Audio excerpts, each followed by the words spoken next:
আল্লাহু আকবার, আল্লাহু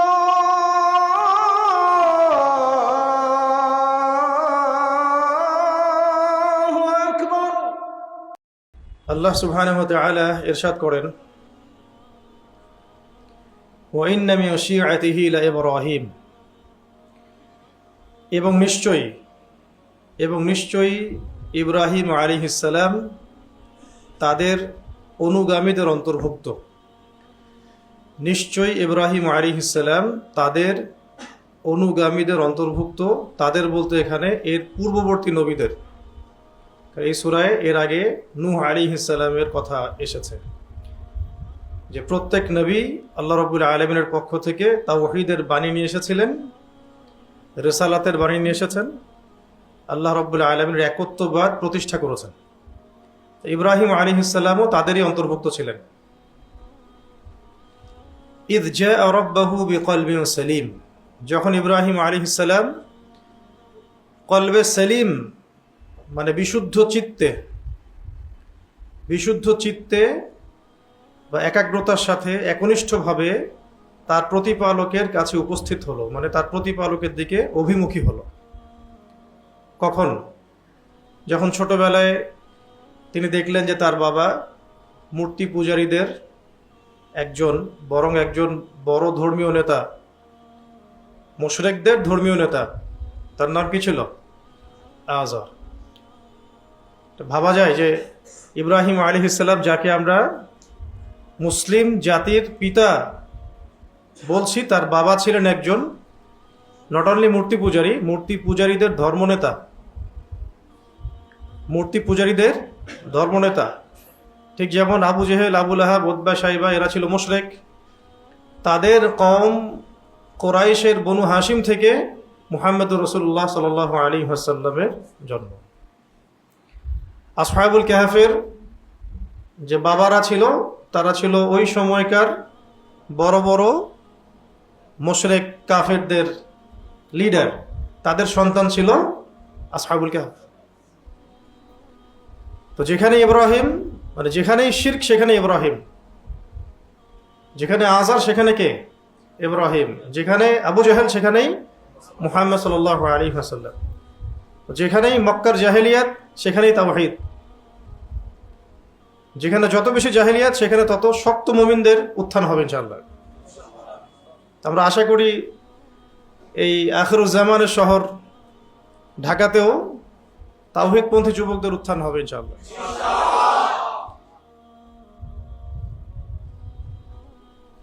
তো এখানে কলবে সালিম অর্থ কি? সমাজ বলছিল যে তুমি কোন আল্লাহর কথা বল? আমাদের আল্লাহ তো, মানে আল্লাহ বলতে আমাদের দেবতারা তো এই যে আমাদের সামনে আছে, আমরা উপাসনা করি, পূজা করি, নজর মানত করি, তুমি কোন আল্লাহর কথা বল? পড়েছেন না আপনারা এগুলা? নক্ষত্র পূজারীরা বলছিল যে আকাশের দিকে তাকাতে, সূর্য দেখতে, চন্দ্র দেখতে, চাঁদ দেখতে। বিস্তারিত অনেক আছে, সময় শর্ট, অল্প করে বলবো। যে নক্ষত্রের দিকে তাকিয়ে তিনি বলেছিলেন না এটা আমার রব। অস্তমিত হয়ে গেল, না এটা আমার রব হতে পারে না। তারপরে চাঁদ, এটা রব, না এটা রব হতে পারে না। সূর্য এটা বড়, না যে অস্তমিত হয়ে যায়, ডুবে যায়, সে কখন আমার রব হতে পারে না। তো ইন্নী ওয়াজ্জাহতু ওয়াজহিয়া লিল্লাযী ফাতারাস সামাওয়াতি ওয়াল আরদা হানিফা ওয়া মা আনা মিনাল মুশরিকিন ইন্না সলাতি ওয়া নুসুকি ওয়া মাহইয়ায়া ওয়া মামাতি লিল্লাহি রাব্বিল আলামিন। তো এগুলো তো আপনারা জানেন, ধরা দিচ্ছি খালি। কলবে সালিম মানে সমস্ত দিক থেকে মুখ ফিরিয়ে শুধুমাত্র এক আল্লাহর দিকে রুজু হওয়া। সব দিক থেকে মুখ ফিরিয়ে, সব গায়রুল্লাহ থেকে মুখ ফিরিয়ে শুধু এক আল্লাহর দিকে রুজু হওয়ার নাম কলবে সালিম। তো ইব্রাহিম আলাইহিস সালাম যখন কলবে সালিম, বিশুদ্ধ চিত্তে, অবনত চিত্তে তার রবের দিকে অভিমুখী হলেন, আল্লাহ পাক এভাবে বলছেন। এবং তিনি বলছেন, ইয ক্বালা লিআবিহি ওয়া কওমিহি মাযা তা'বুদুন। শুধু অভিমুখী হলেন না, বরং এখন কওমকে দাওয়াত দেওয়া শুরু করলেন। সবার আগে বাবাকে দাওয়াত দেওয়া শুরু করলেন। ইয ক্বালা লিকওমিহি, যখন তিনি তার কওমকে বললেন, ওয়া আবিহি, এবং ইয ক্বালা লিআবিহি ওয়া কওমিহি, যখন তিনি তার বাবাকে বললেন এবং কওমকে বললেন। যখন ইব্রাহিম আলাইহিস সালাম তার বাবাকে দাওয়াত দিচ্ছেন এবং কওমকে দাওয়াত দিচ্ছেন, মাযা তা'বুদুন, কিসের ইবাদত করতেছো তোমরা, এগুলো তোমরা কিসের ইবাদত করতেছো? তো আল্লাহকে চেনার পরে কাজ হচ্ছে আল্লাহর দিকে কলবে সালিম নিয়ে রুজু হওয়া, আর রুজু ইলাল্লাহ। তাওহীদ চিনতে শিখেছি, তওবার তৌফিক হয়েছে, দিন বুঝতে শিখেছি, সমস্ত দিক থেকে মুখ ফিরিয়ে আগে আল্লাহর দিকে রুজু হতে হবে, আর রুজু ইলাল্লাহ, আল্লাহর দিকে ফিরে আসতে হবে। এরপরে এই দাওয়াত সমাজের মধ্যে প্রচার করা, দলিল শুরু করলেন ঘর থেকে, বাপকে দিয়ে দাওয়াত দেওয়া শুরু করলেন। আর বাপ শুনেছে কি শুনে নাই সেটা পরের বিষয়, আগে শুরুটা করলেন কোত্থেকে? ঘর থেকে। ইয ক্বালা লিআবিহি ওয়া কওমিহি, তিনি তার বাবাকে বললেন, কওমকে বললেন, মাযা তা'বুদুন, কিসের ইবাদত করছো তোমরা এগুলো? তো আমরাও দিন বুঝতে শিখলে পরিবারকে, সমাজকে, কওমকে দাওয়াত দিতে হবে। মাযা তা'বুদুন, কিসের ইবাদত করতেছো তোমরা? কিসের ইবাদত করতেছো জানেন? এই কওম, বাঙালি মুসলিম জাতি ইস্যুর ইবাদত করে, ইস্যু নিয়ে পড়ে থাকে।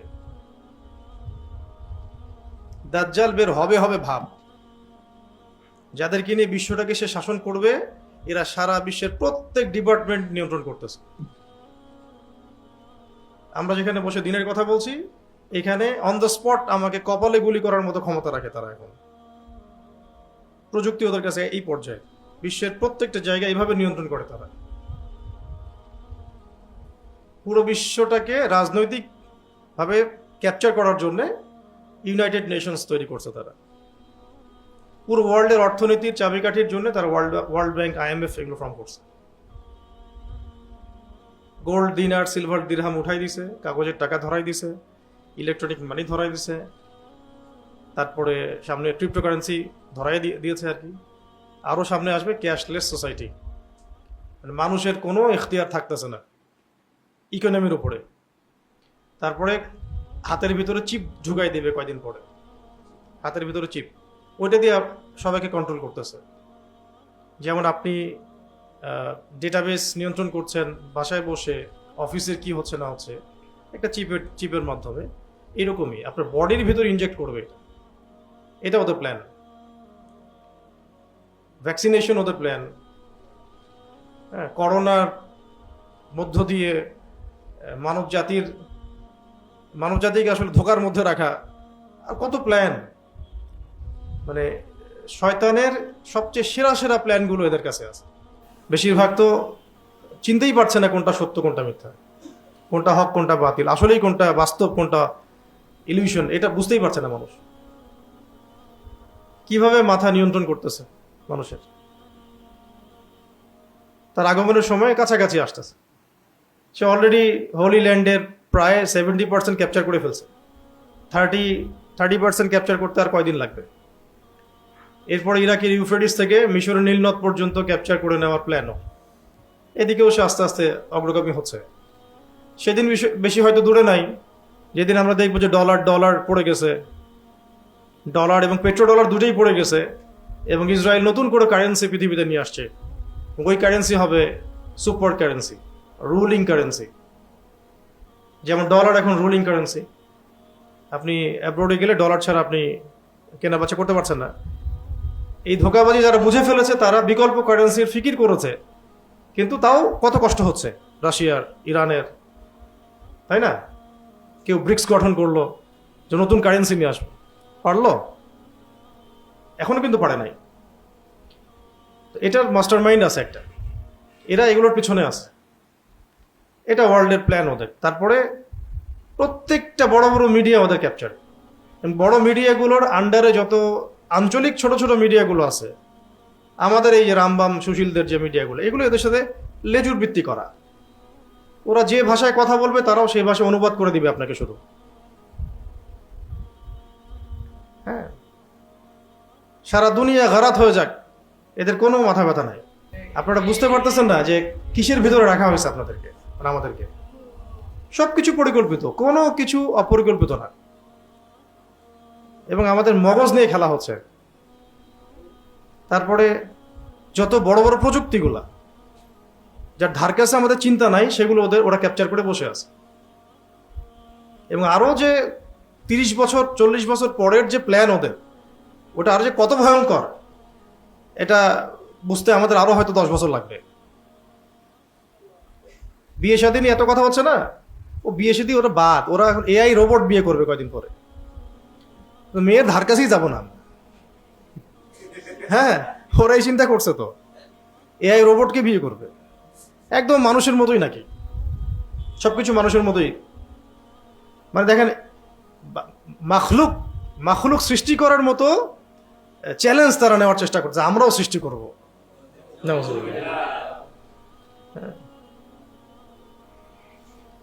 তো পয়েন্ট এটা না, অন্য পয়েন্টে যাব আর কি, বোঝানোর জন্য বলছি। এইভাবে প্রযুক্তির এমন একটা জায়গায় তারা চলে যাচ্ছে দিন দিন, যে সামনে স্পেস ওয়ার হয়তো দেখতে পারবেন। স্পেস ওয়ার, এখন যেমন মিসাইল ওয়ারগুলো দেখছেন, স্পেস নিয়ে ওদের গন্ডগোল হবে সামনে, কে চাঁদ দখল করবে, কে মঙ্গল দখল করবে, এগুলা। ইন্না ইয়াজুজ ওয়া মাজুজ মুফসিদুনা ফিল আরদ। আমি কিন্তু বলছি না যে এরা ইয়াজুজ মাজুজ, খাসলতটা বললাম। ইয়াজুজ আর মাজুজ কি করতো, পুরা দুনিয়াতে খালি ফাসাদ সৃষ্টি করত। এবং এই কাজগুলো করার মধ্য দিয়ে তারা বলবে যে আমরা তো ইসলাহকারী, আমরা তো শুধু ইসলাহের জন্য এই কাজগুলো করছি। ওয়াইযা ক্বিলা লাহুম লা তুফসিদু ফিল আরদ ক্বালু ইন্নামা নাহনু মুসলিহুন। যখন ওদেরকে বলা হবে যে জমিনে ফাসাদ সৃষ্টি করো না, তারা বলবে আমরা তো ইসলাহকারী, সংশোধনের জন্য কাজগুলো করছে। এরপরে গেল আপনার ফাইন্যান্স, টোটালি ওদের দখলে। ভাগ্য ভালো, আল্লাহ রাব্বুল আলামিন মুসলিমদেরকে কিছু প্রেশিয়াস মানে উপকরণ দিয়েছেন ট্রেডের, গোল্ড, ব্ল্যাক গোল্ড, অয়েল, আর অন্যান্য গ্যাস, খনিজ পদার্থ ইত্যাদি। না হলে মনে হয় যে আজকে আমাদের মুসলিম কান্ট্রিগুলো যতটুকু স্বাবলম্বী অবস্থা আছে, এইটুকু হয়তো থাকতো না। এবং ওয়ার্ল্ড ওয়াইড ধোঁকাবাজি, ইকোনমির ধোঁকাবাজি, শ্রম আপনি দিবেন, সময় আপনি দিবেন, ভোগ করবে তারা। প্রত্যেকটা ক্ষেত্রে জুলুম জুলুম। এভাবে প্রযুক্তিগত উৎকর্ষ বলেন, সামরিক বিষয় না হয় নাই বললাম, কোন জায়গায় তারা গেছে এটা আপনারা সবাই ভালো করে জানেন। দেখা যাচ্ছে অনেক বড় বড় কান্ট্রি তাদের সামনে 7 দিন যুদ্ধ করতে পারছে না, আবার যারা ইমানদার তারা 20 বছর যুদ্ধ করছে। তো এইরকম একটা জায়গায় বিশ্ব দিন দিন আগাচ্ছে, এবং এটার আঞ্চলিক প্রভাব পড়ছে। যেহেতু দাজ্জাল সারা বিশ্বকে শাসন করবে এবং তার অনুসারীরা সারা বিশ্বকে শাসন করবে 40 দিন, তাই এর প্রভাব প্রত্যেকটা জায়গায় পড়বে। বিশ্বটাকে একটা চেইনের মধ্যে সে গেঁথে ফেলছে, এবং এটার প্রভাব আমাদের এই সাবকন্টিনেন্টের মধ্যেও পড়বে। এবং যেহেতু ইহুদিরা, পশ্চিমারা, খ্রিস্টানরা, তারপরে কোনো কোনো ক্ষেত্রে বুদ্ধিস্টরা, জায়নিস্টরা, মোনাফেকরা এবং মুশরিকরা, এরা যেহেতু একই চেইনে গাথা, এবং মোনাফেকরা অবশ্যই, আরবের মোনাফেকরাও, সেহেতু প্রত্যেকটা জায়গায় ওদের কন্ট্রোল আছে। দ্যাটস ওয়াই আপনি দেখবেন যে ইসরায়েল যেমন গ্রেটার ইসরায়েল প্ল্যানে হাঁটছে, সেরকম ইন্ডিয়াও বলছে যে আমরা অখণ্ড ভারত চাই। সেম ট্যাকটিক, আমরা অখণ্ড ভারত চাই, মানে বাংলাদেশ, শ্রীলঙ্কা, ভুটান টুটান, পাকিস্তান সব নিয়েও একটা অখণ্ড ভারত করবে, কাল্পনিক স্বপ্ন দেখতেছে আর কি। হ্যাঁ, গরুর মূত্র আর গোবর বেশি বেশি খাইলে মাথায় এরকম নেশা চড়ে। অখণ্ড ভারত করবে, এটা প্ল্যান ওদের, এদের একটা প্ল্যান। কিন্তু ওদের কিন্তু ওই ক্যাপাবিলিটি নাই যেটা ইসরায়েলের আছে। ইসরায়েল শুধু প্ল্যান করে নাই, বরং সে তাদের কথিত তাওরাত, মানে ওল্ড টেস্টামেন্ট যেটা বলে ওরা, বিকৃত, এই জন্য কথিত বললাম, ওখানে একটা যে ভবিষ্যৎবাণী যে জিউসরা ওদের মাসিহকে নিয়ে বিশ্বকে শাসন করবে, ওইটা তো ওদের ধর্মগ্রন্থের আলোকে তারা আগাচ্ছে আর কি। ওরা কিন্তু কোনো মানে মানবরচিত তন্ত্রমন্ত্র দিয়ে এটা করতেছে না, এটা ওরা ওদের ধর্মের আদর্শের আলোকে এটা করছে আর কি। তারা চাচ্ছে যে একটা জিউস রাষ্ট্র প্রতিষ্ঠা করতে, ঘোষণা দিয়ে দিয়েছে, ওপেন ঘোষণা দিয়ে দিয়েছে এটা জিউস রাষ্ট্র। যদি কয়দিন পরে আল আকসাকে তারা কৃত্রিম কোনো ভূমিকম্প দিয়ে বা কোনোভাবে ভেঙে ফেলে, এটা তো অবাক হওয়ার কিছু নাই। তারা ডোমস অফ সোলেমান নির্মাণ করতে চায়। লাল গাভী উৎসর্গ করতে চায়। সূরা বাকারা পড়েন নাই? তারা চায় ওখানে তাদের মসিহ আসার প্রেক্ষাপট তৈরি করতে। ওদের অনেক রাবাই বলে যে আমাদের সাথে আমাদের মসিহ যোগাযোগ হচ্ছে। এই কথা কতটুকু সত্য মিথ্যা আল্লাহ ভালো জানেন। তবে তাদের মসিহ অর্থাৎ মসিহুদ দাজ্জাল সে যে এই পৃথিবীতে আছে এটা তো নিশ্চিত, যেমন হাদিস থেকে প্রমাণিত। তো যোগাযোগ হইতেও পারে, কে জানে। আর কোরআনেও এটা আছে যে জিন শয়তান মানুষ শয়তানকে ওহী করে, জিন শয়তান মানুষ শয়তানকে ওহী করে। সবকিছু সাইন্টিফিক না এখানে। তারা ওই মঞ্চটা প্রস্তুত করার মিশনে হাঁটছে, এবং তাদের মিশনটা কিন্তু শুধু মুখের কথায় না। তারা কিন্তু গরুর মূত্র খেয়ে এটা করে নাই, গরুর গোবর খেয়ে এটা করে নাই। তারা কিন্তু খুবই ডিপ্লোম্যাটিক্যাল এটা বিগত প্রায় ধরেন 100 বছর ধরে এটা প্ল্যান করে সামনে এগিয়েছে। তাদের এই মিশনটা মুসলিমরা অনেক দেরিতে বুঝলেও আগে ওই জার্মানরা, রাশিয়ানরা, তারপরে ওই পশ্চিমারা, ইতালি, ফ্রান্স, ওরা কিন্তু আগেই বুঝে ফেলছিল যে এদের মধ্যে সমস্যা আছে। এই জন্য বিভিন্ন জায়গা থেকে ওদেরকে বের করে দেওয়া হয়েছে। হিস্ট্রি পড়েন, ওদেরকে এক্সপেল করা হয়েছে, এখান থেকে বেরো, এদের সাথে চলা যাবে না। তো মুসলমানরা বলছে যে আচ্ছা হোক, আসুক, জায়গা দেই। তারপরে কি হলো, নিজের বাড়ির থেকে বের করে দিয়ে দরজা বন্ধ করে দেওয়া হলো। তো মুসলমান নিজের বাড়ির ঘরের দরজার বাইরে দাঁড়িয়ে বলছে আমার বাড়ি আমাকে ফেরত দাও। আর এরা বলতেছে এরা সন্ত্রাসী, মুসলিমরা সন্ত্রাসী। যে প্রোপাগান্ডা সারা ওয়ার্ল্ড ওয়াইড ছড়িয়ে দেওয়া মিডিয়াগুলো দিয়ে মুসলিমরা উগ্র, মুসলিমরা টেরোরিস্ট, মুসলিমরা এই একটা সম্পূর্ণ মানে গুছানো প্রোপাগান্ডা এটা একটা, যাতে মুসলিমরা প্রতিরোধের ভাষা যে জিহাদ এই শব্দটা বলতে ভয় পাবে। এটা বললেই যেন তাকে টেরোরিস্ট হিসেবে চিহ্নিত করা হয়। এই জন্য এইভাবে ছড়ায় দেওয়া হলো সারা ওয়ার্ল্ড ওয়াইড। প্রত্যেকটা পদক্ষেপ স্টেপ হচ্ছে পরিকল্পিত, কোনোটাই কাকতালীয়ভাবে এমনি এমনি হয় নাই এবং সামনেও হবে না। ইরাক ইরান এই যে দেখতেছেন যুদ্ধ, ইরানের সাথে লেবাননের সাথে এইটা যুদ্ধ, এগুলো কোনোটাই কাকতালীয় না। সবকিছু এগুলো এক্সপেরিমেন্ট করতেছে তারা। এখনো নিউক্লিয়ার ওয়ারে তারা যায় নাই। পটকা টটকা ফুটায় না মাঝে মাঝে পোলা পাইন, এরকম একটু এক্সপেরিমেন্ট করলো আর কি। এগুলো মালহামা না, এগুলো কিন্তু মালহামা না, টেস্টিং। মানে মাঝে মাঝে এক্সপেরিমেন্টাল কোনো কিছু হয় না, পরীক্ষামূলক চালায় দেখলাম কি হয়। তবে ইসরায়েল বড় যুদ্ধের দিকে বিশ্বকে নিয়ে যাবে, যাতে করে আমেরিকাকে সরিয়ে সে নিজে রুলিং স্টেট হতে পারে। এবং সে রুলিং স্টেট না হওয়া পর্যন্ত দাজ্জালও বের হচ্ছে না। দাজ্জাল তো ওদেরকে নিয়ে বিশ্বকে শাসন করবে। বিশ্বের সব ডিপার্টমেন্ট যেহেতু ওরা নিয়ন্ত্রণ করেই ফেলছে, এর বের হওয়ার কতদিনের ব্যাপার। এবং এদের সাথে মুশরিকদের যেহেতু সবচেয়ে ঘনিষ্ঠ সম্পর্ক, নাসারাদের চাইতে মুশরিকদের সাথে জিউসদের ঘনিষ্ঠ সম্পর্ক। এই কারণে আপনি দেখবেন যারা অখণ্ড ভারত প্রতিষ্ঠা করতে চায় তাদের সাথে যারা গ্রেটার ইসরায়েল প্রতিষ্ঠা করতে চায়, এদের একটা ভিতরে ভিতরে খুব প্রকাশ্য এবং গোপন আতাত আছে, জিগরি দোস্ত যেটা বলি আমরা। কোরআনে ওটা বলা হয়েছে, লাতাজিদান্না আশাদ্দান নাস আদাওয়াতাল লিল্লাযিনা আমানুল ইয়াহুদ ওয়াল্লাযিনা আশরাকু। আপনি দেখবেন হে নবী মুহাম্মদ সাল্লাল্লাহু আলাইহি ওয়াসাল্লাম যে মানুষের মধ্যে মুমিনদের সাথে সবচেয়ে বেশি শত্রুতা রাখে জিউসরা এবং মুশরিকরা। আর ব্যাখ্যা করতে হবে, সেম ট্যাকটিক ওরা গেছে। এই জন্য দেখছেন যে যেখানে প্যালেস্টাইনে একটা বাচ্চাকে একটা কি বাচ্চার স্কুলে বসে আছে, 100 বাচ্চাকে একটা বোম দিয়ে মেরে ফেললো, দেহ ছিন্ন ভিন্ন হয়ে যাচ্ছে। ওদের মানবতা তো বাদ, ওইসব শব্দই নাই। ওরা তো বাচ্চাদের মেরে কেটে রেপ করে ওটা স্যুপ বানায় খেয়ে ফেলে, দেখছেন না অ্যাবস্টেইনে? তো এই বাচ্চাদেরকে মারা ওরা নেকির কাজ বলে মনে করে। ওরা মনে করো যে এরা তো বড় হলে জঙ্গি হইতো, মারাটাই ভালো হয়েছে। চিন্তা করছেন?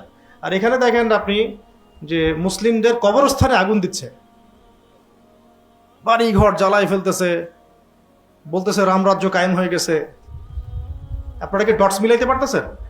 যে জিনিসটা মধ্যপ্রাচ্যে চলছে, এগুলোর প্রভাব এই সাবকন্টিনেন্টেও লাগবে, আজ হোক আর কাল হোক। যতই এড়ায় যেতে চান পারবেন না।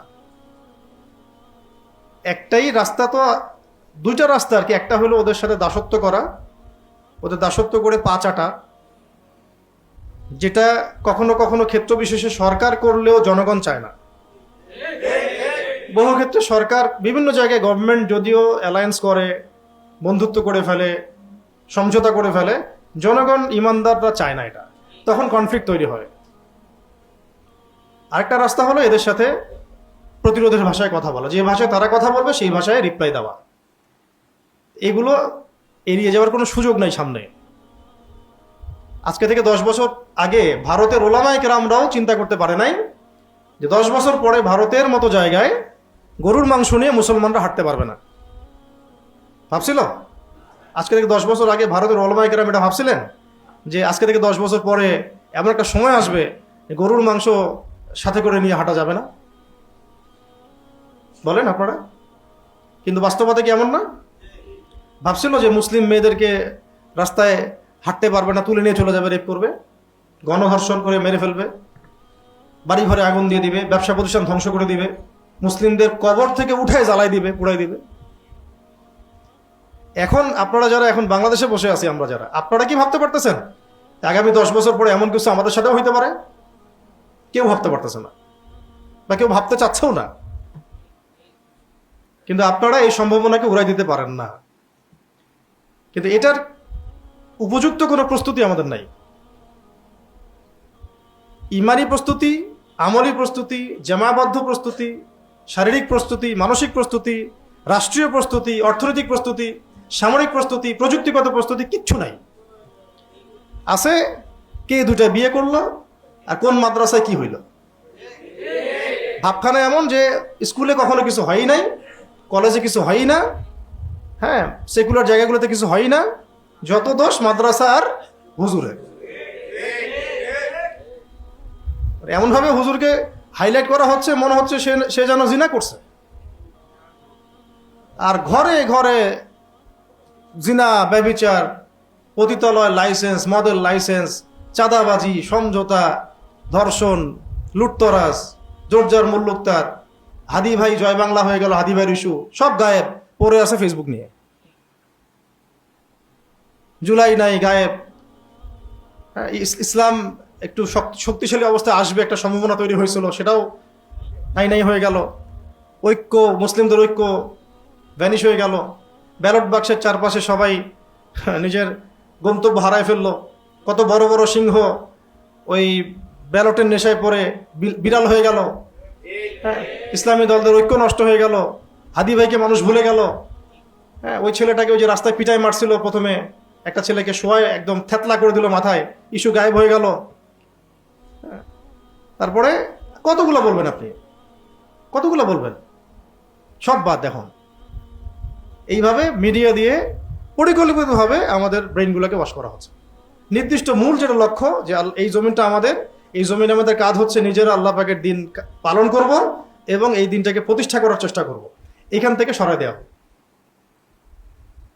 ব্যাস,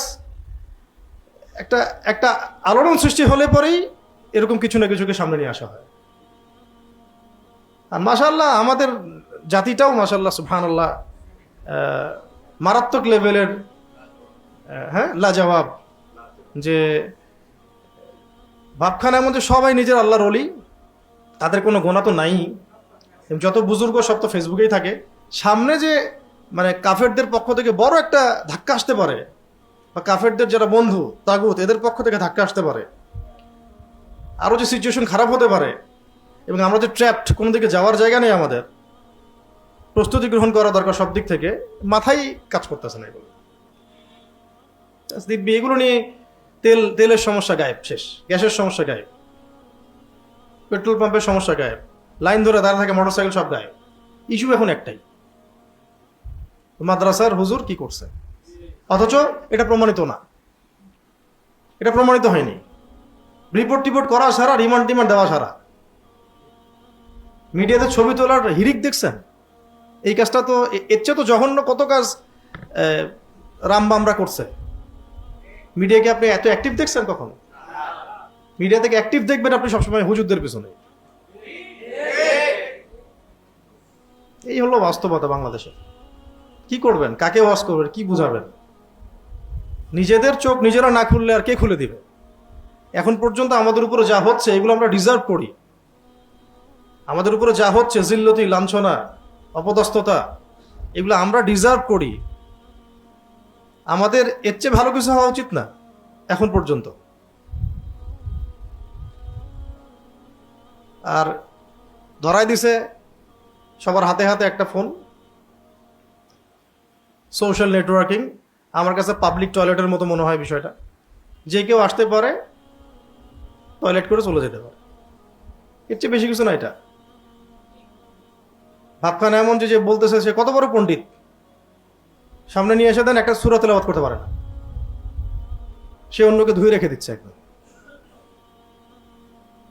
কি অবস্থা! যে যার কোনো জ্ঞানই নাই কোনো বিষয়ে, সেও কথা বলতেছে, সেও লিখতেছে, সেও বলতেছে। গোনাহে তো কোনো ভয়ই নাই, যেটা মানুষের হক নষ্ট হচ্ছে, গীবত হচ্ছে, তহমত হচ্ছে, ইলজাম হচ্ছে, আমাকে আল্লাহ পাক ধরবেন এটার জন্য, এটা কোনো ভয়ই নাই। এভাবেই ব্যস্ত রাখা হচ্ছে। তো আমি এত গভীরে যেতে যাই নাই, একটা বিষয় বোঝানোর জন্য এদিকে আসলাম। যে ইব্রাহিম আলাইহিস সালাম সত্য পাওয়ার পরে তার পরিবার থেকে শুরু করে সমাজ এবং তার কওমকে সত্যটা স্পষ্ট করার জন্য দাওয়াত দিয়েছিলেন। কিসের ইবাদত করছো তোমরা? এই যে আমি এতগুলো কথা বললাম, এগুলো হচ্ছে ওয়ার্ল্ড এবং দেশ, রাষ্ট্র, আঞ্চলিকতার বাস্তবতা। আর আমরা কি করতেছি? কিসের ইস্যু নিয়ে পড়ে আছে। আর এর মধ্যে শিরক তো আছেই, বেদাত তো আছেই, কুফর তো আছে, হারাম তো আছে। মানুষ ঘুষ দিয়ে সুদের চাকরি নিচ্ছে, নিয়ে নাকি আবার ফেসবুকে স্ট্যাটাসও দিচ্ছে, আলহামদুলিল্লাহ একটা জব হয়েছে আমার। বুঝতে পারছেন? মদ নিয়ে আলোচনা নাই, মদের লাইসেন্স নিয়ে কথা নাই, মাদক নিয়ে কথা নাই, কিশোর গ্যাং নিয়ে কোনো কথা নাই, পতিতালয় বন্ধ নিয়ে কোনো কথা নাই, মদের বারগুলো ক্লোজ করা নিয়ে কোনো কথা নাই। পাইছে একটা ইস্যু এখন না, ওগুলো কোনো সমস্যাই না। আর ধরেন তর্কের খাতিরে যে কোনো একটা ইসলামী প্রতিষ্ঠানে এমন একটা ঘটনা ঘটছে, তো যারা ঘটনা ঘটে তারা কি মানুষ না জিন? মানুষ। তো ঘটনা যদি ঘটে থাকে তাহলে তার বিচার হবে। নবী সাল্লাল্লাহু আলাইহি ওয়াসাল্লামের যুগে জিনা ব্যভিচারের ঘটনা ঘটছে না, কয়েকটা বিচার হয়েছে, তো বিচার শরিয়া আইনে করেন। আর এইটার সংখ্যা কত %? আর অন্যান্য প্রতিষ্ঠানগুলো, সেকুলার অঙ্গন, জেনারেল অঙ্গন, অন্যান্য অঙ্গনে যে অপরাধগুলো হচ্ছে, এগুলোর পরিসংখ্যান কত? তো সেগুলোর বিচার কোথায় করছেন? দেধারসে রেপ হচ্ছে প্রতিদিন বাংলাদেশে, কয়টার বিচার করছেন? ওগুলো সব ইস্যু বাদ। তা দিনই একটা প্রতিষ্ঠান একটা ঘটনা ঘটেছে, সব প্রতিষ্ঠান বন্ধ করে দাও, ইস্যু এটা পাইছে, ওটাকে কেন্দ্র করে সব প্রতিষ্ঠান কি করো? বন্ধ করে দাও। এগুলো কাদের ভাষায় কথা বলতেছে? ওই তো জায়নিস্টদের ভাষাতে, মোনাফেকদের ভাষায়, মুশরিকদের ভাষায়। ভারতের মতো জায়গায় সব প্রতিষ্ঠান বন্ধ করে দেওয়ার হুমকি দিল। তাহলে এই প্রতিষ্ঠানগুলোতে, সেকুলার প্রতিষ্ঠানগুলোতে যে সমস্যাগুলো হচ্ছে, এগুলোর কারণে কি এগুলো বন্ধ করে দিবে? প্রবলেম হলে মাথা ব্যথা করতেছে, ওষুধ আছে, নাকি মাথা কেটে ফেলে দিবে? মাথা ব্যথা করলে কি করবেন? কেটে ফেলে দিবেন না মেডিসিন দিবেন? মেডিসিন হচ্ছে ইসলামী আইন, ইসলামী আইনের সুষ্ঠু প্রয়োগ। ইসলামী আইনের সুষ্ঠু প্রয়োগ কি শুধু এই ক্ষেত্রেই হবে না সব ক্ষেত্রে হবে? তো সেটা কোথায়? এইরকম মানে। আর আমাদের সমাজে একটা সাইকোলজি তৈরি করা হয়েছে যে যদি কেউ দাড়ি টুপি পাগড়ি জুব্বা পড়ছে, এখন আপনাকে যদি 10টা চর মারে এটা ঠিক আছে, আপনি কাউন্টার একটা চর মারছেন, আপনি হুজুর হয়ে চর মারলেন, আপনি এত অমানবিক। ইসলাম এই শিখে আপনাকে? আপনি জানেন না নবী সাল্লাল্লাহু আলাইহি ওয়াসাল্লাম কত কোমল ছিলেন? এত মুনাফিক সব, এত বড় বড় সুবিধা। এখন আমি তো বাধ্য হয়ে কিছু কথা বলতে পারতেছি না, এটা আমার অপারগতা। তবে আমি আস্তে আস্তে কিছু বিষয় আপনাদেরকে জানাই দিব ইনশাআল্লাহ, যাতে ভবিষ্যতে আপনাদের জন্য দিনের কাজ করতে সুবিধা হয়। কারণ আমাদের এখন প্রয়োজন হচ্ছে প্রত্যেকটা মানে অঞ্চল বলতে বোঝাচ্ছি এলাকায়, পাড়ায়, মহল্লায়, গ্রামে গঞ্জে মুখলেস দায়ী তৈরি করতে হবে। মুখলেস দায়ী একজন, দুইজন, 10 জন, 20 জন ভাই দিয়ে অ্যাক্টিভিস্ট দিয়ে আপনি এটা করতে পারবেন না। বাংলাদেশে যা দরকার সেটা করতে পারবেন না। আর আমি যোগ্যতা বলতে ফেসবুক অনলাইনে যোগ্যতাকে বোঝাচ্ছি না, কখনোই না। এটা যোগ্যতার কোনো মানদণ্ডই না। বহু অ্যাক্টিভিস্টকে আমরা দেখছি যে একামত দিতে ভয় পায়, ভয়ে লজ্জায় দিচ্ছে না, কারণ তার উচ্চারণ সহি না, তিলাওয়াত ঠিক মতো করতে পারে না, ভয় একামত দিচ্ছে না, তিলাওয়াত করতেছে না, ইমামতি করতেছে না। এইগুলোকে মানদণ্ড মনে করবেন না। ক্লাসিক্যালি পড়তে হবে এবং ক্লাসিক্যালি যোগ্য হতে হবে। তারপরে আপনি দায়ী হন, অ্যাক্টিভিস্ট হন, যে কোনো প্রফেশনে থাকেন, দিনের কাজ করেন, সমস্যা নেই। আমাদের এরকম শত শত, হাজার হাজার, লক্ষ লক্ষ দায়ী তৈরি করতে হবে, তারপরে রেভলিউশন আসবে। এই যে ইব্রাহিম আলাইহিস সালাম যেটা বলছেন, ইফকাল আলী আবিহি ওয়া কওমিহি মাযা তা'বুদুন, এটা আপনাদেরকে বলতে হবে যে তোমরা কিসের ইবাদত করতেছো, কিসের পিছনে ছুটতেছো তোমরা। পুরো নেশন ছুটতেছে একটা আল্লাহ বিরোধী ইয়ার দিকে, কনসেপ্টের দিকে, তাগুতের দিকে, ন্যাশনালিজমের দিকে, ডেমোক্রেসির দিকে, সেকুলারিজমের দিকে, কমিউনিজমের দিকে, পশ্চিমা তন্ত্রমন্ত্রের দিকে। দিন দিন মানুষ এলজিবিটির দিকে ছুটতেছে, সমকামিতার দিকে ছুটতেছে। আর যারা আমরা ইসলাম পালন করছি তাদেরকে পার্শিয়াল ইসলাম পালনে অভ্যস্ত করা হচ্ছে, যে জীবনের কিছু অংশে ইসলাম পালন করছে, বাকি অংশে সে যেমন তেমন, নামাজও পড়ছে, মাদকও খাচ্ছে, রোজাও রাখতেছে, এদিকে ঘুষও দিচ্ছে, এদিকে ইসলামের লেবাস পোশাক আছে, হজমরা করছে, এদিকে আবার সুদও খাচ্ছে। সবকিছু একটা জগা খিচুড়ি হচ্ছে। এই ইসলাম দিয়ে আমরা বিজয় তো লাভ করতে পারবোই না, কাফেরদের হাতে মাইর খাওয়া ছাড়া আমাদের কোনো অপশন থাকবে না। আর এটা যতই আপনারা মনে করেন আবেগ দিয়ে যে আমাদের শাপলা আছে, আমরা শাপলার মানে আদর্শ বহন করি, কিছু হলে শাপলায় যাবেন, স্লোগান দিবেন, বাইতুল মোকাররমের সামনে যাবেন, স্লোগান দিবেন, এই গুটি কয়েক অ্যাক্টিভিজম দিয়ে আসলে দিনের শরিয়া প্রতিষ্ঠা বা জিহাদ হবে না। এটা হচ্ছে একটা চেইন অফ কমান্ডের দরকার পুরো দেশব্যাপী। আমির থাকতে হবে, মামুর থাকতে হবে, আসসামু ওয়া তাআ থাকতে হবে, আমির থাকতে হবে, মামুর থাকতে হবে, অনুসারী, আসসামু ওয়া তাআ থাকতে হবে, শুনলাম মানলাম, বায়াত থাকতে হবে, এবং ধারাবাহিক অ্যাক্টিভিজম থাকতে হবে, মাঠে ময়দানে, অনলাইনে না। মাঠে ময়দানে অ্যাক্টিভিজম কেমন?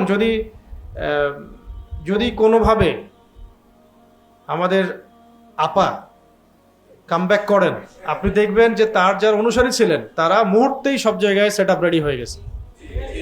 কিভাবে হয়েছে? অ্যাক্টিভিজম দিয়ে, অনলাইন অ্যাক্টিভিজম দিয়ে। মাঠ পর্যায়ে, রুট লেভেল পর্যন্ত তাদের কর্মী আছে। সেম আরেকটা যে দল আছে যারা এখন ক্ষমতায়, তারাও সেম। কিন্তু যারা আল্লাহর এই জমিনে, আপনার মুসলিম বঙ্গ বলেন, এখানে শরিয়া আইন কায়েম করতে চান, দিন প্রতিষ্ঠা করতে চান, আমাদের চেইন অফ কমান্ড নাই। নো আমির, নো মামুর, নো সামু ওয়া তাআ, নো বাইআ হোয়াটসোএভার। আর রুহামাউ বাইনাহুম নাই। রুহামাউ বাইনাহুম তারাহুম রুকআন সুজদান ইয়াবতাগুনা ফাদলান মিন আল্লাহি ওয়া রিদওয়ানা সীমাহুম ফি উজুহিহিম মিন আসারিস সুজুদ। এই যে শেষ আয়াতটা আছে সূরা ফাতহের মধ্যে, যে কাফেরদের প্রতি তারা কি কঠোর, আশিদ্দাউ আলাল কুফার ওয়া রুহামাউ বাইনাহুম, আপোষে তারা কি নরম, মোহব্বত। এটা আপনি পাচ্ছেন কোথায়? ভাই ভাইয়ের গোশত খাওয়া নিয়ে ব্যস্ত আর কি।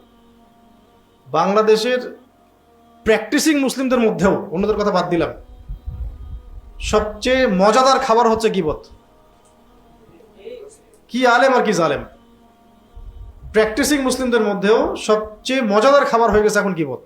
ইল্লা মাশাআল্লাহ, আল্লাহ যাদেরকে বাঁচিয়েছেন তারা বাদ। সবচেয়ে মজাদার খাবার এটা, খুব টেস্টি। একবার খাইতে শুরু করলে পেটই ভরে না। হ্যাঁ, জানুক না জানুক, বুঝুক না বুঝুক, গীবতের সাথে অপবাদ, তহমত, ধারণা, কুধারণা, হয়তোবা এমন, হয়তোবা তেমন, আরে ওইটা তো এমন, মানে সে নিজেকে আল্লাহর জায়গায় নিয়ে জাজ করা শুরু করতেছে। পারলে বলেই দেয় যে আরে ওটা তো জাহান্নামী। ওটা বলতে পারে না খালি।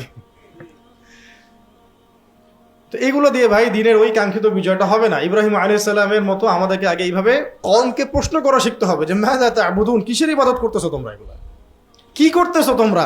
মানে এটা একটা কথা, তোমরা করতেছোটা কি? কি তারপরে উনি বলছেন ইফকান আলিহাতান দুনাল্লাহি তুরিদুন, তোমরা কি আল্লাহকে বাদ দিয়ে তোমরা কি আল্লাহ, মহান আল্লাহকে বাদ দিয়ে অলিক ইলাহ সমূহের ইবাদত করছো? প্রশ্নটা এমন, তোমরা আল্লাহকে বাদ দিয়ে কি মিথ্যা অলিক ইলাহ এগুলোর ইবাদত করছো? ওই সময় তারা ইবাদত করছিল কিসের? মূর্তির। মূর্তির, নক্ষত্রের, চাঁদের, সূর্যের, গাছপালার, প্রকৃতির ইত্যাদি। আবু জাহেলের সময় কি হচ্ছে? লাত, উজ্জা, হবল, মানাত, এইগুলাই। এখন কি হচ্ছে এই সময়ের সাথে মিলান? এখন তো এরকম শিরক হচ্ছেই, আবার কবর পূজা, মাজার পূজা এগুলো আছে, আবার তন্ত্রমন্ত্রের পূজাও আছে, বিভিন্ন তন্ত্রমন্ত্রের পূজা, যেগুলো আল্লাহ বিরোধী তন্ত্রমন্ত্র আছে না? এটাও প্রশ্ন করতে হবে এই কওমকে, আইফকান আলিহাতান দুনাল্লাহি তুরিদুন, তোমরা কি আল্লাহকে বাদ দিয়ে, আল্লাহর বিধান, আল্লাহর আইন, আল্লাহর শরিয়া এগুলো বাদ দিয়ে মানব রচিত তন্ত্রমন্ত্রের পূজা করতেছ? এই প্রশ্ন আমাদেরকে করতে হবে এখন। তারপরে ফামা যান্নুকুম বিরাব্বিল আলামিন, রব্বুল আলামিন সম্পর্কে তোমাদের কি ধারণা? রব্বুল আলামিন সম্পর্কে তোমরা কি ধারণা রাখো? তোমরা কি ধারণা রাখো যে তিনি শুধু নামাজের রব, রোজার রব, যাকাতের রব, রাজনৈতিক, সামাজিক, অর্থনৈতিক এইসব হেদায়েতের রব তিনি নন? ওটা মানা হয় কোথায়? কোথায় মানা হয়? বেশিরভাগ মানুষ আমাদের দেশে ব্যক্তিগত জীবনে আল্লাহকে মানি, আল্লাহর বিধানকে মানি, যারা মানার চেষ্টা করি, কিন্তু রাজনৈতিক জীবনে গিয়ে, অর্থনৈতিক জীবনে গিয়ে, সামাজিক জীবনে গিয়ে আমরা আল্লাহ পাকের বিধানটা মানি না, পরোয়াই করি না। বেশিরভাগ পরোয়াই করি না, আমরা মানতেই চাই না যে আসলে আল্লাহ পাকের পক্ষ থেকে এই ক্ষেত্রেও বিধান আছে। সরাসরি তো বলে দেয় কেউ কেউ যে আমরা শরিয়া আইন টাইন মানি না। কেউ বলে দেয়, ইসলামী লেবাস নিয়ে, নাম নিয়ে বলে দেয় আমরা তো শরিয়া আইন প্রতিষ্ঠা করতে চাই না, সরাসরি বলে দেয়। তো কি প্রতিষ্ঠা করতে চান আপনি? তাগুত, আল্লাহ বিরোধী আইন? আল্লাহর আইনের বাহিরে ইনসাফটা আছে কোথায়? যে ইনসাফের কথাটা বলা হয় যে আমরা ইনসাফ প্রতিষ্ঠা করতে চাই, ইনসাফটা কোত্থেকে আনবেন আপনি? ফরাসি বিপ্লব থেকে? নাকি চে গুয়েভারের আন্দোলন থেকে? নাকি মার্কসের দর্শন থেকে? না স্টেলিন থেকে? নাকি মাও সেতুং থেকে? না মুসোলিনি থেকে? কোত্থেকে আনবেন ইনসাফটা? আনবেন কোত্থেকে? ইনসাফ আছে কোথায়? কোরআনে হাদিসে। তাহলে আপনি এটা বলতে ভয় পাচ্ছেন যে আমি শরিয়া আইন কায়েম করতে চাই না। এগুলো বলে তো লাভ হবে না, কারণ আপনি যতই লিবারাল হওয়ার চেষ্টা করেন তারা আপনাকে স্পেস দিবে না। আপনাকে তারা পা চাটাবে, পা, তাও স্পেস দিবে না। এখানে লড়াইটা আরো 100 গুণ কঠিন। কেন? কারণ লিবারেল যারা হওয়ার চেষ্টা করছে তাদেরকেও তারা স্পেস দিচ্ছে না। কারণ ভয়ে, যদি লিবারেলিজম নিয়েও এসে যদি ইসলামের কিছু বাস্তবায়ন করে দেয়, ভয়ে। আর আপনারা চাচ্ছেন আল্লাহ পাকের জমিনে শরিয়া কায়েম করতে, এগুলোর কথা বলতে চান, এগুলো মানুষকে জানাতে চান। আপনাদের লড়াইটা তো 1000 গুণ কঠিন। মানে আমাদের এখনো এই জাতি এর বীজই বপন হয়নি। এখানে এই যে আদর্শটা, এটার বীজই এখনো বপন হয়নি। ধরে নেন যে এখন থেকে আপনাকে মিনিমাম 10-20 বছর দাওয়াতের কাজ করতে হবে। তাও আপনাকে, আমাকে একা না, সবাই মিলে করতে হবে। তারপরে একটা কওম হয়তো তৈরি হবে ইনশাআল্লাহ, যারা আল্লাহর জমিনে আল্লাহর দিন চায়। আর এই ভাইদের যাদের কথা বলছি তাদেরকে আপনি অবজ্ঞা করবেন না, তাদেরকেও আমাদের শক্তি হিসেবে কাজে লাগাতে হবে। তারা তো অমুসলিম না, ঠিক আছে? এবং দাওয়াতের কাজটা সব মহলেই করতে হবে, সব মহলেই। কে জানে কোনো তাগুতপন্থী থেকেই দেখা যাবে যে ওমর রাদিয়াল্লাহু আনহুর মতো একজন সাহাবীর মতো মানুষ বের হয়ে আসতেছেন।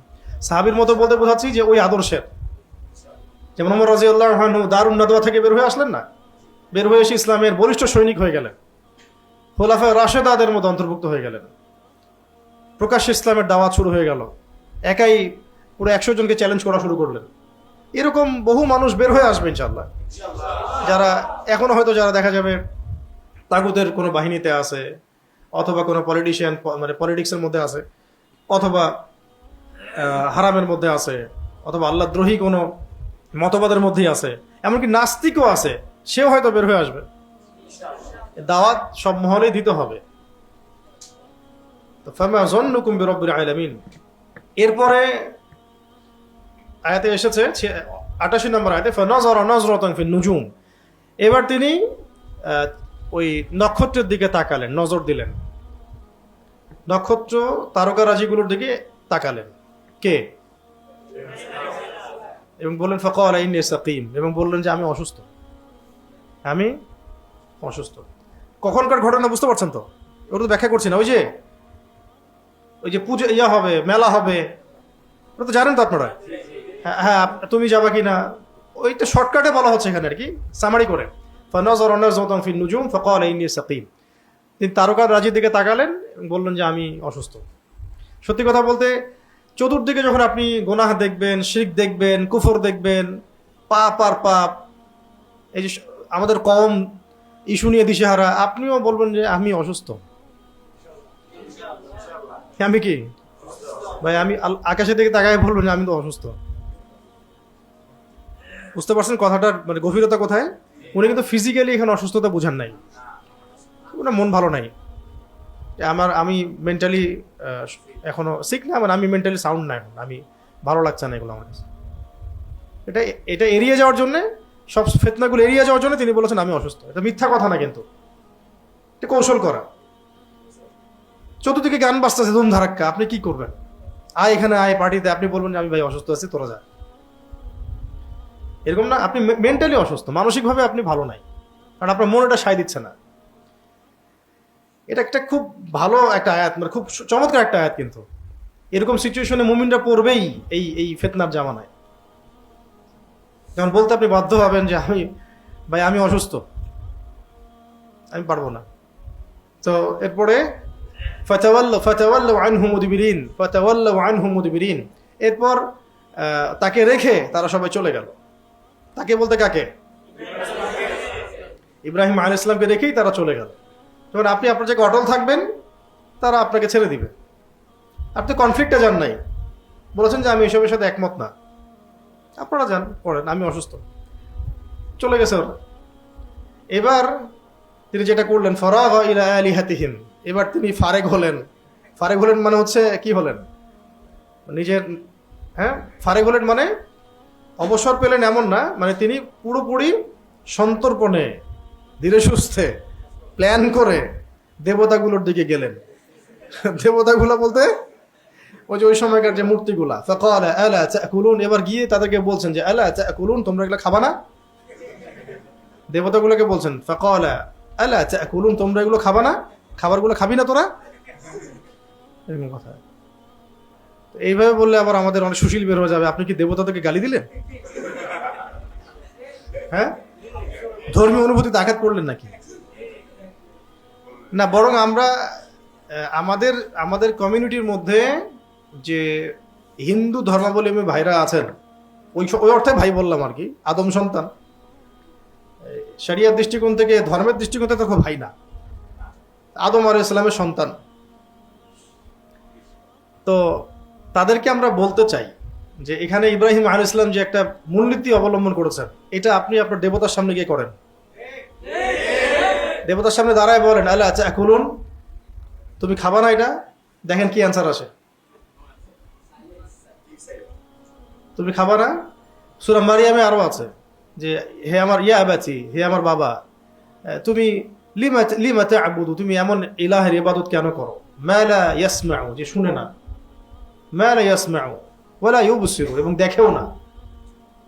মা লা ইয়াসমাউ, ইয়া আবাতি লিমা তা'বুদু মা লা ইয়াসমাউ ওয়ালা ইউবসিরু ওয়ালা ইউগনি আনকা শাইআ, এবং তোমার কোনো উপকারও করতে পারে না, ক্ষতিও করতে পারে না। এমন ইলার ইবাদত কেন করো? তো এইভাবে প্রশ্ন আপনিও করেন, যান ইবাদত আপনার ইলার সামনে দাঁড়ান, গিয়ে বলেন যে আলা তাকুলুন, তুমি কি খাবা না? মা লাকুম লা তানতিকুন, আরো প্রশ্ন করতে হবে, মা লাকুম লা তানতিকুন, হে ইলাহরা তোমাদের কি হলো, তোমরা কথা বলছো না কেন? এটা কার স্টেটমেন্ট? ইব্রাহিম আলাইহিস সালাম। আলা তাকুলুন, তোমরা কি খাবা না এই ভোগ প্রসাদগুলা? মা লাকুম লা তানতিকুন, কি হইলো, কথা বলো না কেন? কারণ অ্যান্সার আসতেছে না, আবার জিজ্ঞাসা করছে কি হলো, কথা বলো না কেন? আরে খাইতে না পারো, কথা তো বলতে পারবা। খেতেও পারতেছে না, কথাও বলতে পারছে না। সূরা হজের মধ্যে আছে যে মাছিও তাড়াতে পারছে না, গায়ের মধ্যে একটা মাছি বসলে সেটা তাড়াতেও পারছে না, উপকারও করতে পারছে না, ক্ষতিও করতে পারছে না, শুনেও না, দেখে না। আপনারা তারপরে এদের ইবাদত করেন আর বলেন যে এদের আদর্শে রামরাজ্য কায়েম করবে। একটা প্রাণী, চতুষ্পদ প্রাণী, যাকে আল্লাহ পাক আমাদের জন্য সৃষ্টি করেছেন, তার গোবর আপনার খাওয়াচ্ছে, আপনাদেরকে তার মূত্র আপনাদেরকে খাওয়াচ্ছে। কোন ধর্ম চিন্তা করছেন আপনি? তাহলে আপনাদের উচিত হবে, এই হিন্দু ভাইদের উচিত হবে ধর্মগ্রন্থ নিয়ে এই সন্ন্যাসীদেরকে, যারা ধর্মগ্রন্থ চর্চা করে, ওদেরকে চ্যালেঞ্জ করেন গিয়ে, এটা আছে কোথায় আমার ধর্মে দেখাও, দেখাইতে পারে নাকি তারা? বরং তাদের ধর্মগ্রন্থ থাকবে যে আল্লাহ একজন, তাদেরকে দাওয়াত দেওয়া উচিত। আপনাদেরকে এটা জাহান্নামের পথে নিয়ে যাচ্ছে। ধর্মগ্রন্থ পড়ে আপনাদের ধর্মনেতাদেরকে চ্যালেঞ্জ করেন, হুজুরদের পিছনে লাগাবাদ দিয়ে, যে আমার ধর্মে আছে কোথায় স্ট্যাচু ওয়ার্শিপ করতে হবে। স্ট্যাচু তো শুনেও না, দেখেও না, নড়েও না, চড়েও না, মাছেও দাঁড়াতে পারে না, প্রসাদ দিলে খেতেও পারে না, কথাও বলে না। কিসের ইবাদত করতেছে না? তো ইব্রাহিম আলাইহিস সালাম কিন্তু এগুলো টেস্ট করলেন, শুধু গিয়ে কুড়াল দিয়ে ভেঙে দিয়েছেন এমন না কিন্তু। খেয়াল করে দেখছেন, একটার পর একটা প্রশ্ন করতেছেন। তারপরে ফরাগ আলাইহিম দরবাম বিল ইয়ামিন, এবার কথা আর বলিস না, তোর সাথে কথা বলে কি হবে। একদম কুঠার নিয়ে, ডান হাতে কুঠার নিয়ে দরব, মানে মাই শুরু করলেন। ফরাগ আলাইহিম দরবাম বিল ইয়ামিন, ফরাগ আলাইহিম দরবাম বিল ইয়ামিন। এরপর সে, মানে ইব্রাহিম আলাইহিস সালাম, এদের উপরে সবলে আঘাত করা শুরু করলো, সজোরে। ডান হাতের কথা মানে সজোরে আঘাত করা শুরু করলো ইব্রাহিম আলাইহিস সালাম। এবার ওই সময়কার দেবতা যেগুলো ছিল, এগুলোর উপর সজোরে আঘাত করা শুরু করলো। এটা আপনি আবার এখন করতে যান না, কারণ এই শোনেন, এই আঘাত করার সুন্নত আছে আমাদের। কোত্থেকে নিব সুন্নতটা? মুহাম্মদ রাসূলুল্লাহ সাল্লাল্লাহু আলাইহি ওয়াসাল্লাম মক্কার 13 বছর আঘাত করেছিলেন নাকি ওগুলো থাকা অবস্থাতেই ইবাদত করেছেন? থাকা অবস্থাতেই ইবাদত করেছেন। যতক্ষণ না দাওয়াতের সাথে সাথে জিহাদের মধ্য দিয়ে ইসলামী ইমারা বা খেলাফা কায়েম না হচ্ছে এবং ইসলাম রাজনৈতিকভাবে শক্তিশালী না হচ্ছে ওই জায়গায়, ততক্ষণ আপনি ভাঙতে পারছেন না। যখন হয়ে যাবে তখন ওয়াকুল জাআল হক ওয়া যাহাকাল বাতিল ইন্নাল বাতিলা কানা যাহুকা পড়বেন আর ভাঙবেন। বুঝতে পারছি? এটা হচ্ছে নবী সাল্লাল্লাহু আলাইহি ওয়াসাল্লামের সুন্নাহ। 13 বছর কোনো শব্দ হয় নাই, চুপচাপ দাওয়াতের কাজ, দাওয়াত। এবং আমরা একটা টু শব্দও করি নাই। তাদের টু শব্দ বলতে তাদের কোনো ইলাহকে গালি দেওয়া হয়নি, কখনোই গালি দিইনি আমরা, শুধু সত্য মিথ্যে স্পষ্ট করা হয়েছে।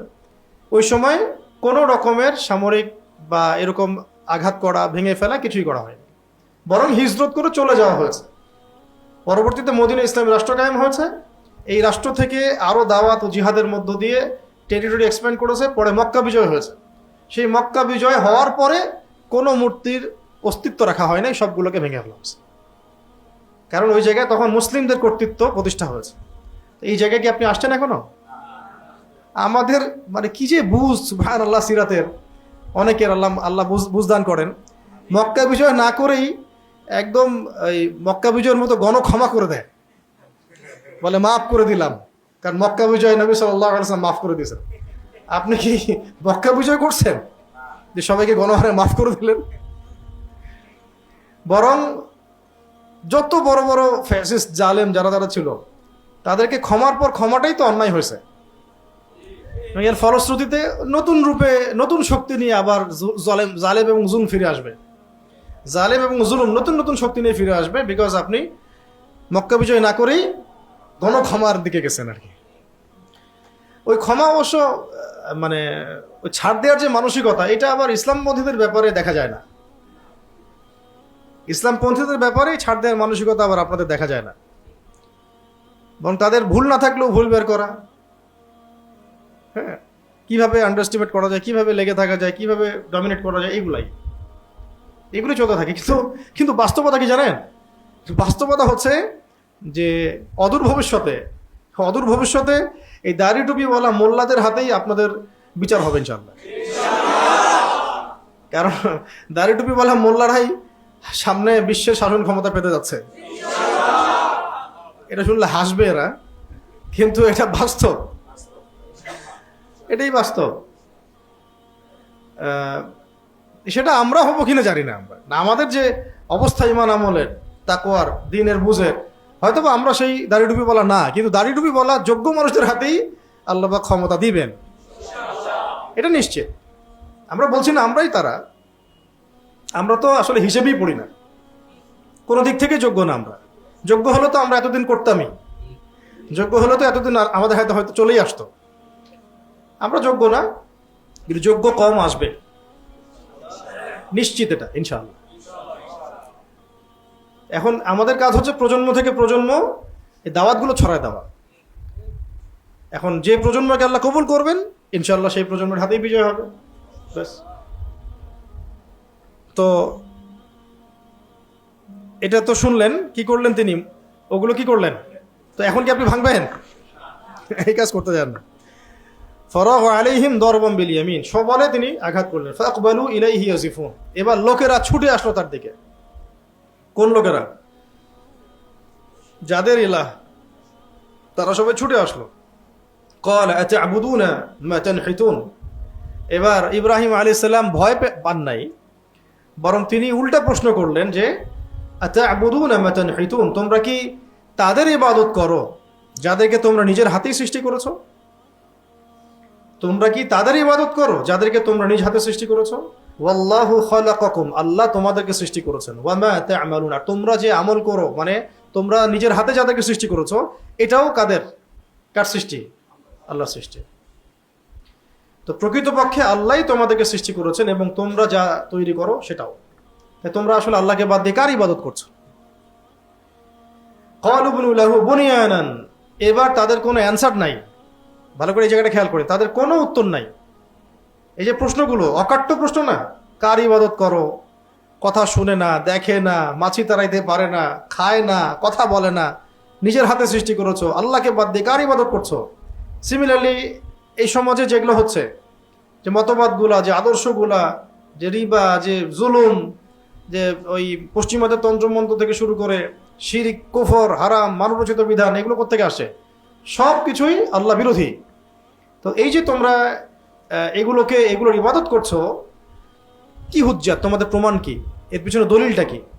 কোনো অ্যান্সার নাই, কিন্তু এখানেও কোনো অ্যান্সার নাই, টকশো ফাটানো ছাড়া, চিল্লাচিল্লি করা ছাড়া, আর উল্টাপাল্টা দলিল দেওয়া ছাড়া। উল্টাপাল্টা দলিল, গরুর লেজ ছাগলের পিছনে লাগাই দিবে, ছাগলের লেজ গরুর পিছনে লাগাই দিবে, এগুলো ছাড়া কিন্তু কোনো অকাট্য দলিল নাই, কোনো হুজ্জাত নাই। কি আছে? যেটা ওই সময়কার মুশরিকদের ছিল। তারা বলছে ক্বালু বুনু লাহু বুনিয়ানান, অত কথা বাদ দাও, ইব্রাহিমের জন্য একটা আগুনের কুণ্ডলী বানাও। এর সাথে কথা কথায় পারা যাচ্ছে না, এর সাথে ক্বালু বুনু লাহু বুনিয়ানান, এর জন্য একটা প্রাচীর বেষ্টিত অগ্নিকুণ্ড বানাও। ফালকুহু ফিল জাহিম, এবং ইব্রাহিমকে এখানে ফেলে দাও। তো এই সুন্নতটা এখন দেখতে পাচ্ছেন না, যেখানে মুমিনদের সাথে আদর্শের, কথার, কলমের, সংগঠনের লড়াইয়ে পারা যাচ্ছে না, ধরো সবগুলোকে, ঢুকাও, মামলা দাও, জেলে ঢুকাও, তারপরে মেরে ফেলো, গুম করো, ইত্যাদি। ক্বালু বুনু লাহু বুনিয়ানান ফালকুহু ফিল জাহিম, সবগুলোকে ধরো আর মারো। সেম সুন্নাত, একদম সেম। আপনি কোরআন পড়লে হতভম্ব হয়ে যাবেন যে কোনো কিছুই চেঞ্জ হয়নি সারা ওয়ার্ল্ডে। হিস্ট্রি রিপিটস ইটসেলফ বলে না, এটা বারংবার রিপিট করতেছে হিস্ট্রি, যা হয়ে আসছে তাই হচ্ছে। নতুন নতুন সুরতে, নতুন মোড়কে, নতুন ভার্সনে আসতেছে, খালি সেম জিনিস সারা ওয়ার্ল্ড ওয়াইড। এবং আমরা বুঝতে ভুল করছি যে প্রত্যেকটা শতাব্দীতে যেভাবে মুসলিমদের বিজয় হয়েছে, ওই সুন্নত তো চেঞ্জ হয় নাই। আমরা চেঞ্জ করার চেষ্টা করতেছি, কিন্তু চেঞ্জ করলে হবে না। ওই সুন্নতেই বিজয় হতো, যে সুন্নতে আগে বিজয় হয়েছে। ওরাও সেম সুন্নতে আগাচ্ছে। ফালকুহু ফিল জাহিম, তাকে অগ্নিকুণ্ডে নিক্ষেপ করো। এবার আল্লাহ পাক বলছেন ফাআরাদু বিহি কাইদান, ইব্রাহিমকে নিয়ে ওরা কৌশল করলো, ষড়যন্ত্র করলো। ইব্রাহিমকে কেন্দ্র করে তারা কি করলো? ষড়যন্ত্র, কঠিন ষড়যন্ত্র করলো। ফাজআলনাহুমুল আসফালিন, কিন্তু আমি ওদেরকে একদম হেয় প্রতিপন্ন করে দিলাম। কাদেরকে? আমি মুশরিকদেরকে পুরো হেয় প্রতিপন্ন করে দিলাম, তুচ্ছ করে দিলাম। ইব্রাহিম আলাইহিস সালামকে অগ্নিকুণ্ডে ফেলা হলো, কি হলো তারপরে? অগ্নিকুণ্ড তাকে জ্বালাতে পারলো না। ওখানে পড়ার সময় জিবরাইল আলাইহিস সালাম বলেছিলেন যে আপনার কি কোনো প্রয়োজন আছে আমার কাছে? তখন ইব্রাহিম আলাইহিস সালাম বলেন না, হাসবি আল্লাহ ওয়া নি'মাল ওয়াকিল, আপনার কাছে প্রয়োজন নাই, হাসবি আল্লাহ ওয়া নি'মাল ওয়াকিল, আল্লাহ একাই আমার জন্য যথেষ্ট, তিনি একাই আমার জন্য যথেষ্ট এবং তিনি উত্তম কর্মবিধায়ক। যা করার তোমরা করো। মানে মুমিনদের ভাষাটা এমন হয়, তোমাদের যা করার করো, মারো, কাটো, খুন করো, গুম করো, লাঞ্ছিত করো, যা ইচ্ছা করো, হাসবি আল্লাহ ওয়া নি'মাল ওয়াকিল। এই কথা বলার সাথে সাথেই আল্লাহ পাকের সুন্নত হচ্ছে মুমিনদেরকে সাহায্য করা। ওয়া কানা হাক্কান আলাইনা নাসরুল মুমিনিন, মুমিনদেরকে সাহায্য করা হচ্ছে আমার হক, আল্লাহ পাক বলেছেন। আল্লাহ পাক বলে দিলেন, ইয়া নার, হে আগুন, কুনি বারদা ওয়া সালামান আলা ইব্রাহিম, হে আগুন শোনো, ইব্রাহিমের জন্য ঠান্ডা হয়ে যাও। হে আগুন শোনো, ইব্রাহিমের জন্য ঠান্ডা হয়ে যাও, আরামদায়ক ঠান্ডা হও, বরফের মতো ঠান্ডা না, আরামদায়ক ঠান্ডা হয়ে যাও। এটা দেখে তো কাফেরদের অবস্থা খারাপ, অবশ্যই জমা হচ্ছে। জুলুম করে কেউ কখনো পার পায় নাই, আজকের জালেমরাও পার পাবে না। এবার ইব্রাহিম আলাইহিস সালাম বলছেন, ওয়াকালা ইন্নী যাহিবুন ইলা রাব্বি সায়াহদিন, অনেক হয়েছে, আমি এবার আমার রবের পথে চললাম, আমি চললাম আমার রবের পথে, তিনি আমাকে পথ দেখাবেন। কি আয়াত এটা, তাই না? মানে এটা অনেক অনেক মানে হৃদয়ের গভীর থেকে আয়াতটা আসছে। ওই ভাষাটা আল্লাহ হুবহু নকল করছেন এখানে। ওয়াকালা ইন্নী যাহিবুন ইলা রাব্বি, আমি চললাম আমার রবের দিকে। মানে বাবাও কথা শুনলো না, পরিবার নাই, সমাজ শুনলো না, আগুনে ফেলে দিল, তখন তো তার সাথে আর কেউ নাই, তিনি একা। এবং আল্লাহ রাব্বুল আলামিন যখন কাউকে তার করে নিতে চান তখন তাকে পরীক্ষায় ফেলেন, এবং পরীক্ষা করে করে আল্লাহ পাক তাকে ভেঙে ফেলেন, ভিতর থেকে তাকে ভেঙে ফেলেন। তার হৃদয়ের মধ্য থেকে সমস্ত অলিক ভালোবাসাগুলোকে আল্লাহ পাক মিটায় ফেলেন, তাকে আল্লাহর জন্য খাস করে নেন, দুনিয়ার মিথ্যা বাস্তবতা তাকে বুঝান। হ্যাঁ, সবচেয়ে কাছের মানুষদেরকে তার আল্লাহ পাক তাকে কষ্ট দেন, আল্লাহ পাক তাকে ভিতর থেকে ভেঙে দেন, একা করে নেন। কার জন্যে? কারণ আল্লাহ পাক তাকে চাচ্ছেন, আল্লাহ পাক তাকে তার করে নেন। এই জন্যই এই স্টেপসগুলো আসে দুনিয়াতে, মানে জীবনে। ইব্রাহিম আলাইহিস সালামের উপরে এই সমস্যাগুলো গেল, অগ্নি পরীক্ষা দিলেন, তিনি অগ্নি পরীক্ষা দিলেন। তারপরে বলছেন, ওয়াকালা ইন্নী যাহিবুন ইলা রাব্বি সায়াহদিন, আমি আমার রবের পথে চললাম, নিশ্চয়ই তিনি আমাকে পথ দেখাবেন। রব্বি হাবলি মিনাস সালিহিন, আল্লাহ আমি তো একা, আমাকে সুসন্তান দান করো। রব্বি হাবলি মিনাস সালিহিন, আল্লাহ আমাকে সুসন্তান দান করো। 87 বছর বয়সে গিয়ে সন্তান হয়েছে। সন্তান হয়েছে কার গর্ভ থেকে? হাজরা আলাইহিস সালাম। মানে সুসন্তান পেতে হলে এই দোয়াটা আমরা করব, রব্বি হাবলি মিনাস সালিহিন। এবার ফাবাশশারনাহু বিগুলামিন হালিম, আল্লাহ পাক বলছেন আমি তাকে সহনশীল সন্তানের সুসংবাদ দিলাম। কেমন সন্তান? হালিম মানে সহনশীল, সহনশীল সন্তানের সুসংবাদ দিলাম। তিনি কে? ইসমাঈল আলাইহিস সালাম। এইবার তাকে রেখে আসা হলো কোথায়? আচ্ছা, একটু আমি শেষ করবো, একটু ধৈর্য ধরেন। তাকে রেখে আসা হলো কোথায়? মক্কায়। মা এবং সন্তানকে রেখে আসা হলো মক্কায়। আচ্ছা, মক্কায় রেখে আসার পরে কিছু খাবার ছিল, কিছু পানি ছিল। এবার ইব্রাহিম আলাইহিস সালাম ওখান থেকে চলে আসছিলেন। স্ত্রী কি বললেন, আপনি কি আল্লাহর আদেশে আমাদেরকে রেখে যাচ্ছেন? আমি শর্ট করে বলছি, তিনি বললেন যে হ্যাঁ সূচক মাথা নাড়লেন।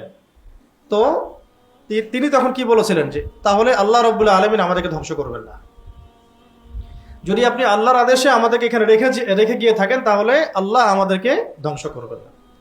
তার ইব্রাহিম আলাইহিস সালামের ওই যে হাসবি আল্লাহ ওয়া নি'মাল ওয়াকিল, আর তার স্ত্রী হাজরা আলাইহিস সালাম, নিশ্চয়ই আল্লাহ আমাদেরকে ধ্বংস করবেন না। মিল পাচ্ছেন? বাবা যেমন, মাও তেমন। খেয়াল করে দেখছেন? এই যুগে এরকম নারী হাজারে লাখে একটাও জুটবে কিনা আল্লাহ সন্দেহ আছে। সারা দুনিয়ার সব কিছু দেওয়ার পরেও ডিসিভড হতে পারে না।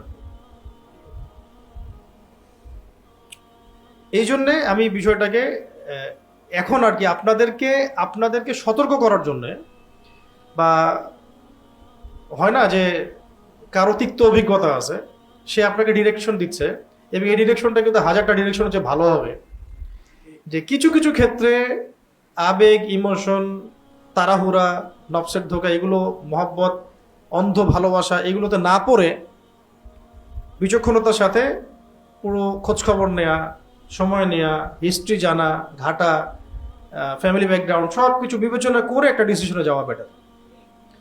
কারণ এটা বলার উদ্দেশ্য হচ্ছে আপনারা ভুল না করেন, কেউ যেন ভুল না করে। কিছু বিষয় আছে যেটা বললে আমাদেরকে গালি খাইতে হইতে পারে, কিন্তু ওইটা জেনেই কথাটা বলতেছি এই কারণে যাতে আপনি ভুল না করেন, আপনার জন্য। ঠিক আছে? আর দিন শেষে এই প্রত্যেকটা বিষয় আমাদের জন্য রহমত, এত বড় রহমত যেটা না হলে পরে হয়তোবা ওই যে ইন্নী যাহিবুন ইলা রাব্বি সায়াহদিন এই জায়গা পর্যন্ত মানুষ আসতে পারবে না। মানে বুঝতে পারছি? আচ্ছা, আরেকবার বলতেছি যে যখন তিনি চলে যাচ্ছিলেন তিনি বললেন আমি আল্লাহর প্রতি তাওয়াক্কুল করলাম, আল্লাহ আমাদেরকে হেফাজত করবেন। এবার যখন পানি এবং খেজুর শেষ হয়ে গেল, সাফা আর মারওয়া তিনি সাই করলেন, দৌড়াদৌড়ি করলেন পানির জন্য। কে? হাজরা আলাইহিস সালাম। আজ পর্যন্ত সেই সুন্নাত আল্লাহ পাক জীবিত রেখেছেন।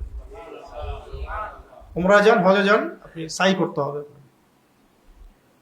তো যখন একজন মানুষ পরিপূর্ণ আল্লাহর প্রতি তাওয়াক্কুল করে তখন তার একটা দৌড়ানো আল্লাহ পাক রেখে দেন স্মৃতি হিসেবে, কিয়ামত পর্যন্ত থাকবে এখন এই চেতনাটা। আর এই সাই করতে করতেই দেখা গেল যে জমজম কূপের সৃষ্টি হয়ে গেছে।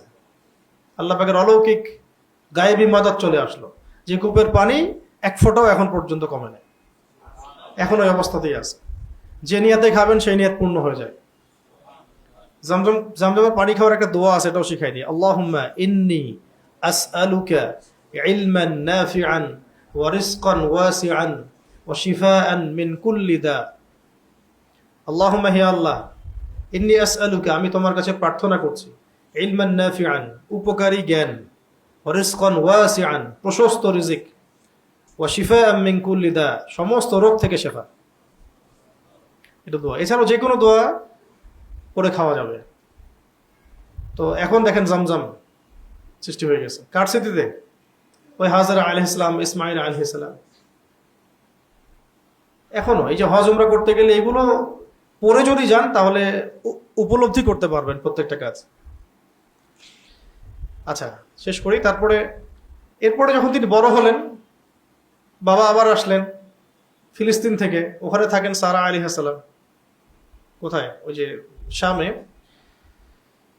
তো ফালাম্মা বালাগা মাআহু সা'য়া, এরপরে যখন এই সন্তান ইসমাঈল বাবার সাথে ছোটাছুটি করতে শিখলো, মানে বাবার সাথে দৌড়াদৌড়ি করতে শিখেছে, তখন আল্লাহ রাব্বুল আলামিন আদেশ করলেন তাকে কি করতে? জবাহ করতে।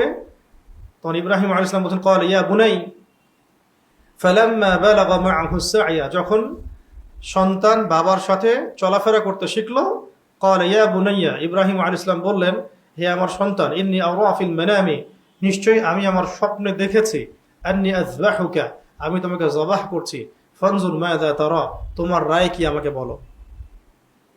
রায় জিজ্ঞাসা করছে।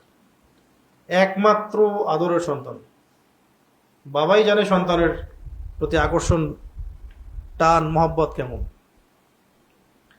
হাজরা আলাইহিস সালামদের মতো স্ত্রীদেরই এরকম সন্তান নসিব হয়। হ্যাঁ, ফ্যামিলিস্ট রেভলিউশনে ধোকায় পড়া মেয়েদের এগুলো নসিব হয় না। ঠিক আছে? এখন তো ইসলামিক ফ্যামিলিজম চলতেছে আর কি। তো আল্লাহ পাক আমাদেরকে বোঝার তৌফিক দান করেন। এখন তিনি বলছেন, বাবা আমি স্বপ্ন দেখেছি আমি তোমাকে জবাহ করছি, ফানজুর মাযা তারা, তোমার রায় কি আমাকে বলো। ক্বালা, এরপর তিনি বলছেন ইসমাঈল আলাইহিস সালাম, ইয়া আবাতি, হে আমার বাবা, ইফআল মা তু'মার, আল্লাহ পাক আপনাকে যা আদেশ করেছেন তাই করেন। সন্তানকে বলে দেওয়া লাগে নাই যে স্বপ্নটা ওহী, স্বপ্নটা আল্লাহর আদেশ, এটা সন্তানকেও বলে দেওয়া লাগে নাই। আল্লাহ আপনাকে যা আদেশ করেছেন তাই করেন। সাতাজিদুনি ইনশাআল্লাহু মিনাস সাবিরিন, ইনশাআল্লাহ আপনি আমাকে সবরকারী পাবেন। ছোট ছোট সন্তান, 10 বছর 12 বছর বয়স। এই সবর তিনি কার কাছ থেকে শিখেছেন? এক্স্যাক্টলি তার মায়ের কাছ থেকে। তো এইরকম হাজরা আলাইহিস সালামের মতো স্ত্রী না হলে কখনোই ইসমাঈল আলাইহিস সালামের মতো সন্তান আসলে আসবে না। আর মা যদি হাজরা আলাইহিস সালামের মতো না হয়, সে কখনো ইসমাঈল জন্ম দিতে পারে না, অসম্ভব। এখন এইরকম হাজরা খুঁজে পাওয়াও তো আমি বলবো সবচেয়ে সৌভাগ্যের বিষয় এখন এই যুগে। হাজরা আলী হাসলামের মতো একজন নেককার স্ত্রী খুঁজে পাওয়াটা সবচেয়ে সৌভাগ্যের বিষয় এখন এই যুগে আর কি। কারণ দুনিয়ার হাসানার প্রথমটাই তো নেককার স্ত্রী। আর এটা না হয়ে যদি অন্য কিছু হয় তাহলে সে বেচারা আল্লাহ পাকের বড় পরীক্ষা আছে, অথবা তার অনেক গুনাহ আছে, আল্লাহ পাক কাফারা দিচ্ছেন। দুটার একটা আর কি। সাতাজিদুনি ইনশাআল্লাহু মিনাস সাবিরিন, ইনশাআল্লাহ আপনি আমাকে সবরকারী পাবেন। দেখেন এই বয়সের ছেলেপেলেদের অবস্থা আমাদের দেশে দেখেন, আমাদের সোসাইটির মধ্যে এই 10 বছর 12 বছর 15 বছরের ছেলেপেলেদের অবস্থাটা দেখেন, কি অবস্থা দেখেন। Phone, games, addiction, TikTok, online, জুয়া, মেয়েটে তো আছেই, অন্যান্য বিষয় তো আছেই, নেশা টেশা আছে, কিশোর গ্যাং, এগুলোই চলতেছে। এবং এই বয়সের এই যে 12 বছর 15 বছর পর্যন্ত যে জেনারেশনটা আছে আমাদের, আমার মনে হয় তাদের 80%কে আপনি কোরআন পড়াইতে পারবেন না, পড়তে পারবেন না, তারা তিলাওয়াত করতে পারবে না, কোথাও শিখে নাই। মানে জেনারেলদের কথা বলছি, মাদ্রাসার ছেলেপেলেদের কথা বলছি না। আর এখানে উনি বলছেন জীবন দেওয়ার কথা, আমাকে জবাহ করবেন বাবা, ঠিক আছে করেন, ইনশাল্লাহ আমি সবর করব। কথাটা এরকম, আপনি আমাকে জবাহ করতে যাচ্ছেন, ঠিক আছে করেন, আমি ইনশাল্লাহ সবর করব। মানে আল্লাহর রাস্তায় পুরো জীবন দিয়ে দেওয়ার যে মানসিকতা, যে প্রত্যয় ইসমাইল আলাইহিস সালামের মধ্যে ছিল। আগেকার মানুষদের মধ্যে কি আল্লাহর মহব্বতটা ছিল, হ্যাঁ, আসলে এগুলো মাথা ঘুরে যায় এগুলো পড়লে। শুধু তাই না, ফালাম্মা আসলামা ওয়াতাল্লাহু লিল জাবিন, এবার আল্লাহ পাক বলছেন ফালাম্মা আসলামা, এরপর যখন দুজনে আত্মসমর্পণ করলো, এখানে ইসলাম শব্দ প্রয়োগ করা হচ্ছে, আসলামা, যখন তারা দুজনে আত্মসমর্পণ করলো। ইসলাম মানে তাহলে কি? আত্মসমর্পণ করা। জবাহ করতে হবে, রাজি হয়ে গেলেন, এটার নাম ইসলাম। এটার নাম কি? ইসলাম। আর নামাজ পড়তে বলে নামাজ পড়তেছে না, বলতেছে মুসলিম। জাকাত দিতে বলে জাকাত দিচ্ছে না, বলতেছে মুসলিম। হুদুদ, কেসাস, পর্দা টর্দা কিছুই মানতেছে না, মুসলিম।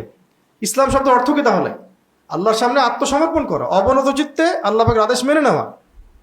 এখানে জীবন দিতে বলা হচ্ছে, তোমাকে জবাহ করব। দুজনেই আত্মসমর্পণ করলেন, বাবাও এবং সন্তানও। বাবা জবাহ করার মধ্য দিয়ে আল্লাহর বিধানের সামনে আত্মসমর্পণ করলেন, আর সন্তান জীবন দিয়ে দিব এই জন্য আত্মসমর্পণ করলেন। দুজনকে বলা হচ্ছে তারা দুজন ইসলাম আত্মসমর্পণ করলো। ইসলামা সামি'না ওয়া আতা'না, শুনলাম মানলাম। ইয ক্বালা লাহু রাব্বুহু আসলিম ক্বালা আসলামতু লিরাব্বিল আলামিন, যখনই আল্লাহ পাক বলেছেন ইসলাম কবুল করো, মানে যখনই আল্লাহ পাক বলেছেন যে আমার সামনে আত্মসমর্পণ করো, ক্বালা আসলামতু লিরাব্বিল আলামিন, ইব্রাহিম আলাইহিস সালাম বলেছেন আমি জগৎসমূহের রবের সামনে আত্মসমর্পণ করলাম। ইসলাম আসলে কোত্থেকে শিখবো আমরা? মডারেটদের থেকে, পশ্চিম থেকে, আমেরিকা থেকে, সুশীলদের থেকে, মোনাফেকদের থেকে?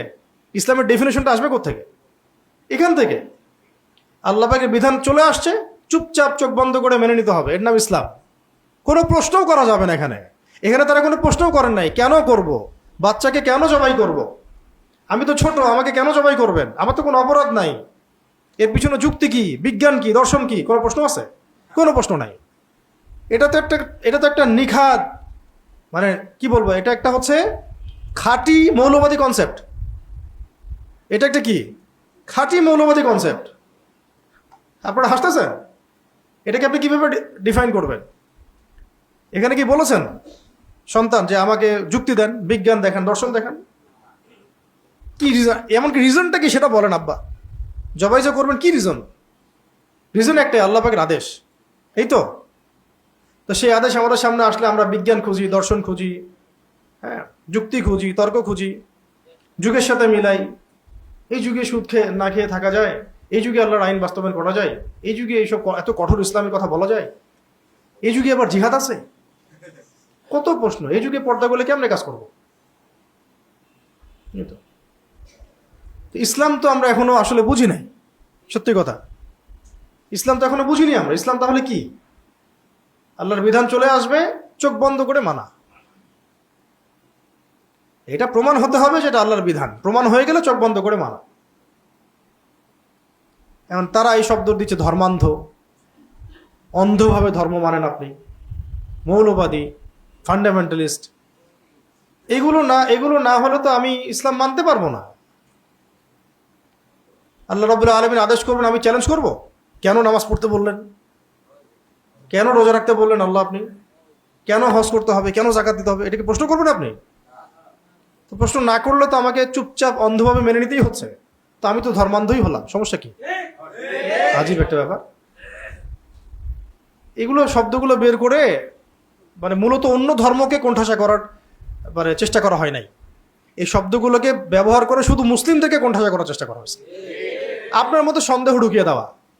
আসলেই তো আমি অন্ধভাবে মানব, আপনার ওই ওই যে এই চিন্তাটা, আসলেই তো অন্ধভাবে মানবো, এই করতে করতে কুফর কুফর হয়ে যাচ্ছে, ওই ওই গোলক ধাঁধায় আপনি কুফরি করে ফেলছেন। এখানে বুঝেন, ফালাম্মা আসলামা ওয়া তাল্লাহু লিল জাবিন, তারা যখন আত্মসমর্পণ করলেন দুজনে, এবং এই যে জাবিন বলা হচ্ছে ঘাড়, এভাবে শুইয়ে দিলেন জবাহ করার সময়, সন্তানের ঘাড়টাকে যখন শুইয়ে দিলেন জবাহ করার জন্য, উপর করে দাও, আবার উপর করে শুইয়ে দিলেন জবাহ করার জন্য, ওয়ানাদাইনাহু আইয়া ইব্রাহিম, তখন আল্লাহ পাক বলছেন যে আমি আহ্বান করলাম, হে ইব্রাহিম শোনো। তখন আল্লাহ রাব্বুল আলামিন আহ্বান করলেন, ডাকলেন, হে ইব্রাহিম কদ সাদ্দাকতা রুয়া, তুমি তোমার স্বপ্নকে সত্যায়ন করেছো, তুমি তোমার স্বপ্নকে সত্যায়ন করেছো। এটা একটা স্বপ্ন, নবীদের স্বপ্ন ওয়াহি, আর আমাদের সামনে কোরআনের অকাট্য স্পষ্ট জাজল্যমান প্রমাণ, তাও মানতে যাচ্ছে না। দুটোই তো ওয়াহি, কিন্তু আমরা তো কোনো স্বপ্নকে মানার কথা বলতেছি না। শরিয়া আইন একটা স্বপ্ন, শরিয়া আইন হচ্ছে একটা অকাট্য বিধান কোরআনের মধ্যে। ইসলামের বেসিক ফান্ডামেন্টাল কি স্বপ্ন, না এগুলো একদম লিখিত আকারে সামনে আছে আমাদের সামনে? তো কদ সাদ্দাকতা রুয়া, তুমি তোমার স্বপ্নকে সত্যায়ন করেছো, কারণ নবীদের স্বপ্ন ওয়াহি, নবীদের স্বপ্ন ওয়াহি। ইন্না কাযালিকা নাজজিল মুহসিনিন, এইভাবেই আমি মুহসিনদেরকে প্রতিদান দিয়ে থাকি, সাহায্য করে থাকি, এইভাবেই আমি মুহসিনদেরকে পুরস্কৃত করে থাকি। আর ইব্রাহিম আলাইহিস সালামের এই কাজটাকে আল্লাহ পাক বলছেন মুহসিন, মানে কি একদম উঁচু স্তরের সৎকর্মশীল, উঁচু স্তরের সৎকর্মশীলদেরকে আমি এভাবেই প্রতিদান দিয়ে থাকি। ইন্না হাযা লাহুয়াল বালাউল মুবিন, আর এইটা, এই যে সন্তানকে দিয়ে যেটা করতে হলো জবাহ করা, এটা ছিল মানে আমার পক্ষ থেকে, আল্লাহ পাকের পক্ষ থেকে এটা ছিল একটা সুস্পষ্ট পরীক্ষা, সুস্পষ্ট পরীক্ষা। ওয়া ফাদাইনাহু বিযিবহিন আযীম, এবং এখানে আল্লাহ পাক ইসমাঈল আলাইহিস সালামের পরিবর্তে একটা মহান কুরবানি উৎসর্গ করলেন। তখন থেকেই ঈদুল আজহা, কুরবানি। আমরা ঈদুল আজহায় দেখা যায় সেলফি টেলফি, কারটা কত, কয় টাকা, এগুলো নিয়ে ব্যস্ত আর কি। এই মূল জায়গাটাই নাই, আধ্যাত্মিকতাটাই হারাই গেছে। কেন কুরবানি করতেছে, কেন কুরবানি করতেছে, চিন্তা করছেন বিষয়টা? ওয়া ফাদাইনাহু বিযিবহিন আযীম, এবং ওই জায়গায় আমি একটা মহান কোরবানি উৎসর্গ করলাম, মুক্ত করলাম। ওয়া তারাকনা আলাইহি ফিল আখিরিন, এবং এটাকে আমি পরবর্তীদের জন্য রেখে দিলাম। খেয়াল করে দেখেন, এই যে জামজাম, এই সাঈ, কাবা ঘরের নির্মাণ, কুরবানি, শয়তানকে পাথর নিক্ষেপ, হজ কেন্দ্রিক যত কাজগুলো আছে, বেশিরভাগই ইব্রাহিম আলাইহিস সালামের পরিবারের সাথে সম্পৃক্ত, প্রায় সবগুলোই ওই স্মৃতির সাথে সম্পৃক্ত। ইব্রাহিম আলাইহিস সালাম, ইসমাঈল আলাইহিস সালাম, এই হাজারা আলাইহিস সালাম, তাদের সাথে সম্পৃক্ত। মানে এই পুরো আলে ইব্রাহিম, ইব্রাহিমী পরিবার, তার আল্লাহ পাকের প্রতি এতটা মানে কি ছিলেন, একনিষ্ঠ ছিলেন, অভিমুখী ছিলেন, এতটা নিজেদেরকে আল্লাহ পাকের জন্য উৎসর্গ করে দিয়েছিলেন যে তাদের পায়ের ছাপ পর্যন্ত আল্লাহ পাক সংরক্ষণ করেছে। মাকাম ইব্রাহিম, খেয়াল করে দেখছেন, ওখানে এখনো গেলে দেখতে পারো মাকাম ইব্রাহিম, পায়ের ছাপ পর্যন্ত আল্লাহ পাক সংরক্ষণ করেছে। সূরা কাহাফের প্রথম ওই 2টা পৃষ্ঠা পড়তে গিয়ে আজকে এটা মনে হচ্ছিল যে আসহাবুল কাহাফ যখন ঘুমিয়ে গেলেন, ঘুমের মধ্যে আল্লাহ রাব্বুল আলামিন ডানে বামে পাশ পরিবর্তন করিয়েছেন তাদের। আরেকটা পড়ছেন, ডানে বামে পাশ পরিবর্তন করিয়েছেন। ইমানের তাড়নায় কিছু যুবক বের হয়ে গেল, পুরো সমাজ মুশরিক, কুফর, হারাম দিয়ে ভর্তি, চলে গেল গুহায়। গুহায় আসলে যাচ্ছিলেন তারা অন্য জায়গায়, মাঝপথে গুহায় রেস্ট নিয়েছেন রাত্রেবেলা ঘুমানোর জন্য। ব্যাস আল্লাহ পাক 309 বছর ঘুম পাড়া রাখছে। ঘুমের সময় ডানে বামে পাশ পরিবর্তন করিয়েছেন ফেরেশতাদেরকে দিয়ে। মানে একটা বিষয় বুঝলাম যে কেউ যদি পুরোপুরি আল্লাহর হয়ে যায়, আল্লাহ পাক তাকে ঘুমের মধ্যেও সাহায্য করবেন, পাশ পরিবর্তন করাচ্ছেন আল্লাহ পাক, তাও ফেরেশতাদেরকে দিয়ে, আল্লাহর ফেরেশতা পাঠিয়ে। সুবহানাল্লাহ। এরপরে আল্লাহ পাক বলেছে ওয়া তারাকনা আলাইহি ফিল আখিরিন, এবং এটাকে আমি পরবর্তীদের জন্য নিদর্শন হিসেবে রেখে দিলাম। ওয়া সালামুন আলা ইব্রাহিম, ইব্রাহিমের উপর সালাম। আল্লাহ সালাম দিয়েছেন, আল্লাহ পাক সালাম দিয়েছেন ইব্রাহিম আলাইহিস সালামকে। মানে এখন আপনার ইব্রাহিম আলাইহিস সালামের ধর্মান্ধ খালেস মৌলবাদী মুসলিম হতে চান, নাকি হয়ে সালাম পেতে চান, নাকি পশ্চিমাদের আদলে মডারেট মুসলিম হতে চান? এটা এখন নিজেরাই চিন্তা করেন। ওয়া কাযালিকা নাজজিল মুহসিনিন, আবার বলেছেন আল্লাহ পাক আমি মুহসিনদেরকে এইভাবেই প্রতিদান দিয়ে থাকি। ইন্নাহু মিন ইবাদিনাল মুমিনিন, এবং সে নিশ্চয়ই আমার মুমিন বান্দাদের একজন ছিল। ওয়া বাশশারনাহু বিইসহাক, আমি তাকে ইসহাকের সুসংবাদ দিলাম, মানে আরেকটা সন্তান ইসহাকের সুসংবাদ দিলাম। নবিয়্যাম মিনাস সালিহিন, এবং তিনি ছিলেন সালেহদের নবী, সৎকর্মশীলদের নবী। ওয়া বারাকনা আলাইহি ওয়া আলা ইসহাক, এবং আমি তাকে এবং ইসহাক মানে পুরো পরিবারটাকেই বরকত দিয়ে দিলাম। ওয়া মিন যুররিয়াতিহিমা, এবং তাদের উভয়ের যে বংশ, এই বংশটাকেই বরকতময় করে দিলাম। সুবহানাল্লাহ। ওয়া মিন যুররিয়াতিহিমা মুহসিনুন ওয়া যালিমুন লিনাফসিহি মুবিন, এবং আমি আবার পড়তেছি লাস্টে একটা, ওয়া বারাকনা আলাইহি ওয়া আলা ইসহাক, এবং আমি ইসহাক এবং তাকে বরকতময় করে দিলাম বা তাদেরকে বরকত দিলাম। ওয়া মিন যুররিয়াতিহিমা মুহসিনুন ওয়া যালিমুন লিনাফসিহি মুবিন, এবং তাদের বংশধরদের মধ্যে বেশ কিছু মানে কতক ছিল, একটা বড় অংশ ছিল সৎকর্মশীল, আর কিছু ছিল যারা নিজেদের উপরে জুলুম করেছে। তার পরবর্তী দেখেন বনু ইসরায়েলের সৃষ্টি হলো, ইসহাক, ইয়াকুব আলাইহিস সালাম, তারপরে ইউসুফ আলাইহিস সালাম, বনু ইসরাইল, মুসা, ঈসা, দাউদ, সুলাইমান। এখানে তো অনেক সৎকর্মশীল ব্যক্তি ছিলেন, আবার কিছু জালেমও ছিলেন। তো আল্লাহ পাক সেটাই বলেছেন যে আমি তাদের উভয়কে, অর্থাৎ ইব্রাহিম আলাইহিস সালাম, ইসমাইল আলাইহিস সালাম, ইসহাক আলাইহিস সালাম, তাদেরকে বরকতময় করলাম, তাদের বংশধরদেরকেও বরকতময় করলাম। এই বংশধরদের মধ্যে বহু ছিল মুহসিন, আর কিছু ছিল কি জালেম, সুস্পষ্ট জালেম। সুবহানাকাল্লাহুম্মা ওয়া বিহামদিক, আশহাদু আল্লা ইলাহা ইল্লা আনতা, আস্তাগফিরুকা ওয়া আতুবু ইলাইক। 113 নম্বর আয়াত পর্যন্ত আসলাম। সূরা সাফফাতের কোথায় শুরু করেছিলাম? 83 থেকে নিয়ে 113, মোট এই যে 20টা আয়াত, না 30টা হচ্ছে নাকি? এই 30টা আয়াতের মধ্যে সারমর্ম করে ইব্রাহিম আলাইহিস সালাম, ইসমাইল আলাইহিস সালাম, তাদের যে ঘটনা, এটাকে খুব সুন্দর করে ব্যাখ্যা করা হয়েছে। আমরা দোয়া করি আল্লাহ পাক যেন আমাদের সবাইকে ইব্রাহিমী চেতনা দান করেন, ইসমাইল আলাইহিস সালামের মতো চেতনা দান করেন, মা হাজারের মতো তাওয়াক্কুল দান করেন, মা হাজারের মতো মা আমাদেরকে দান করেন, বোন দান করেন, স্ত্রী দান করেন, এবং কন্যাও দান করেন, এবং খাঁটি তাওহীদপন্থী মুসলিম হওয়ার তৌফিক দান করেন। ইব্রাহিম আলাইহিস সালামের চেতনায় আমাদেরকেও একনিষ্ঠ খালেস মুমিন মুহসিন এবং তাওহীদপন্থী প্রজন্ম আল্লাহ পাক এই প্রতিষ্ঠা করার তৌফিক দান করেন।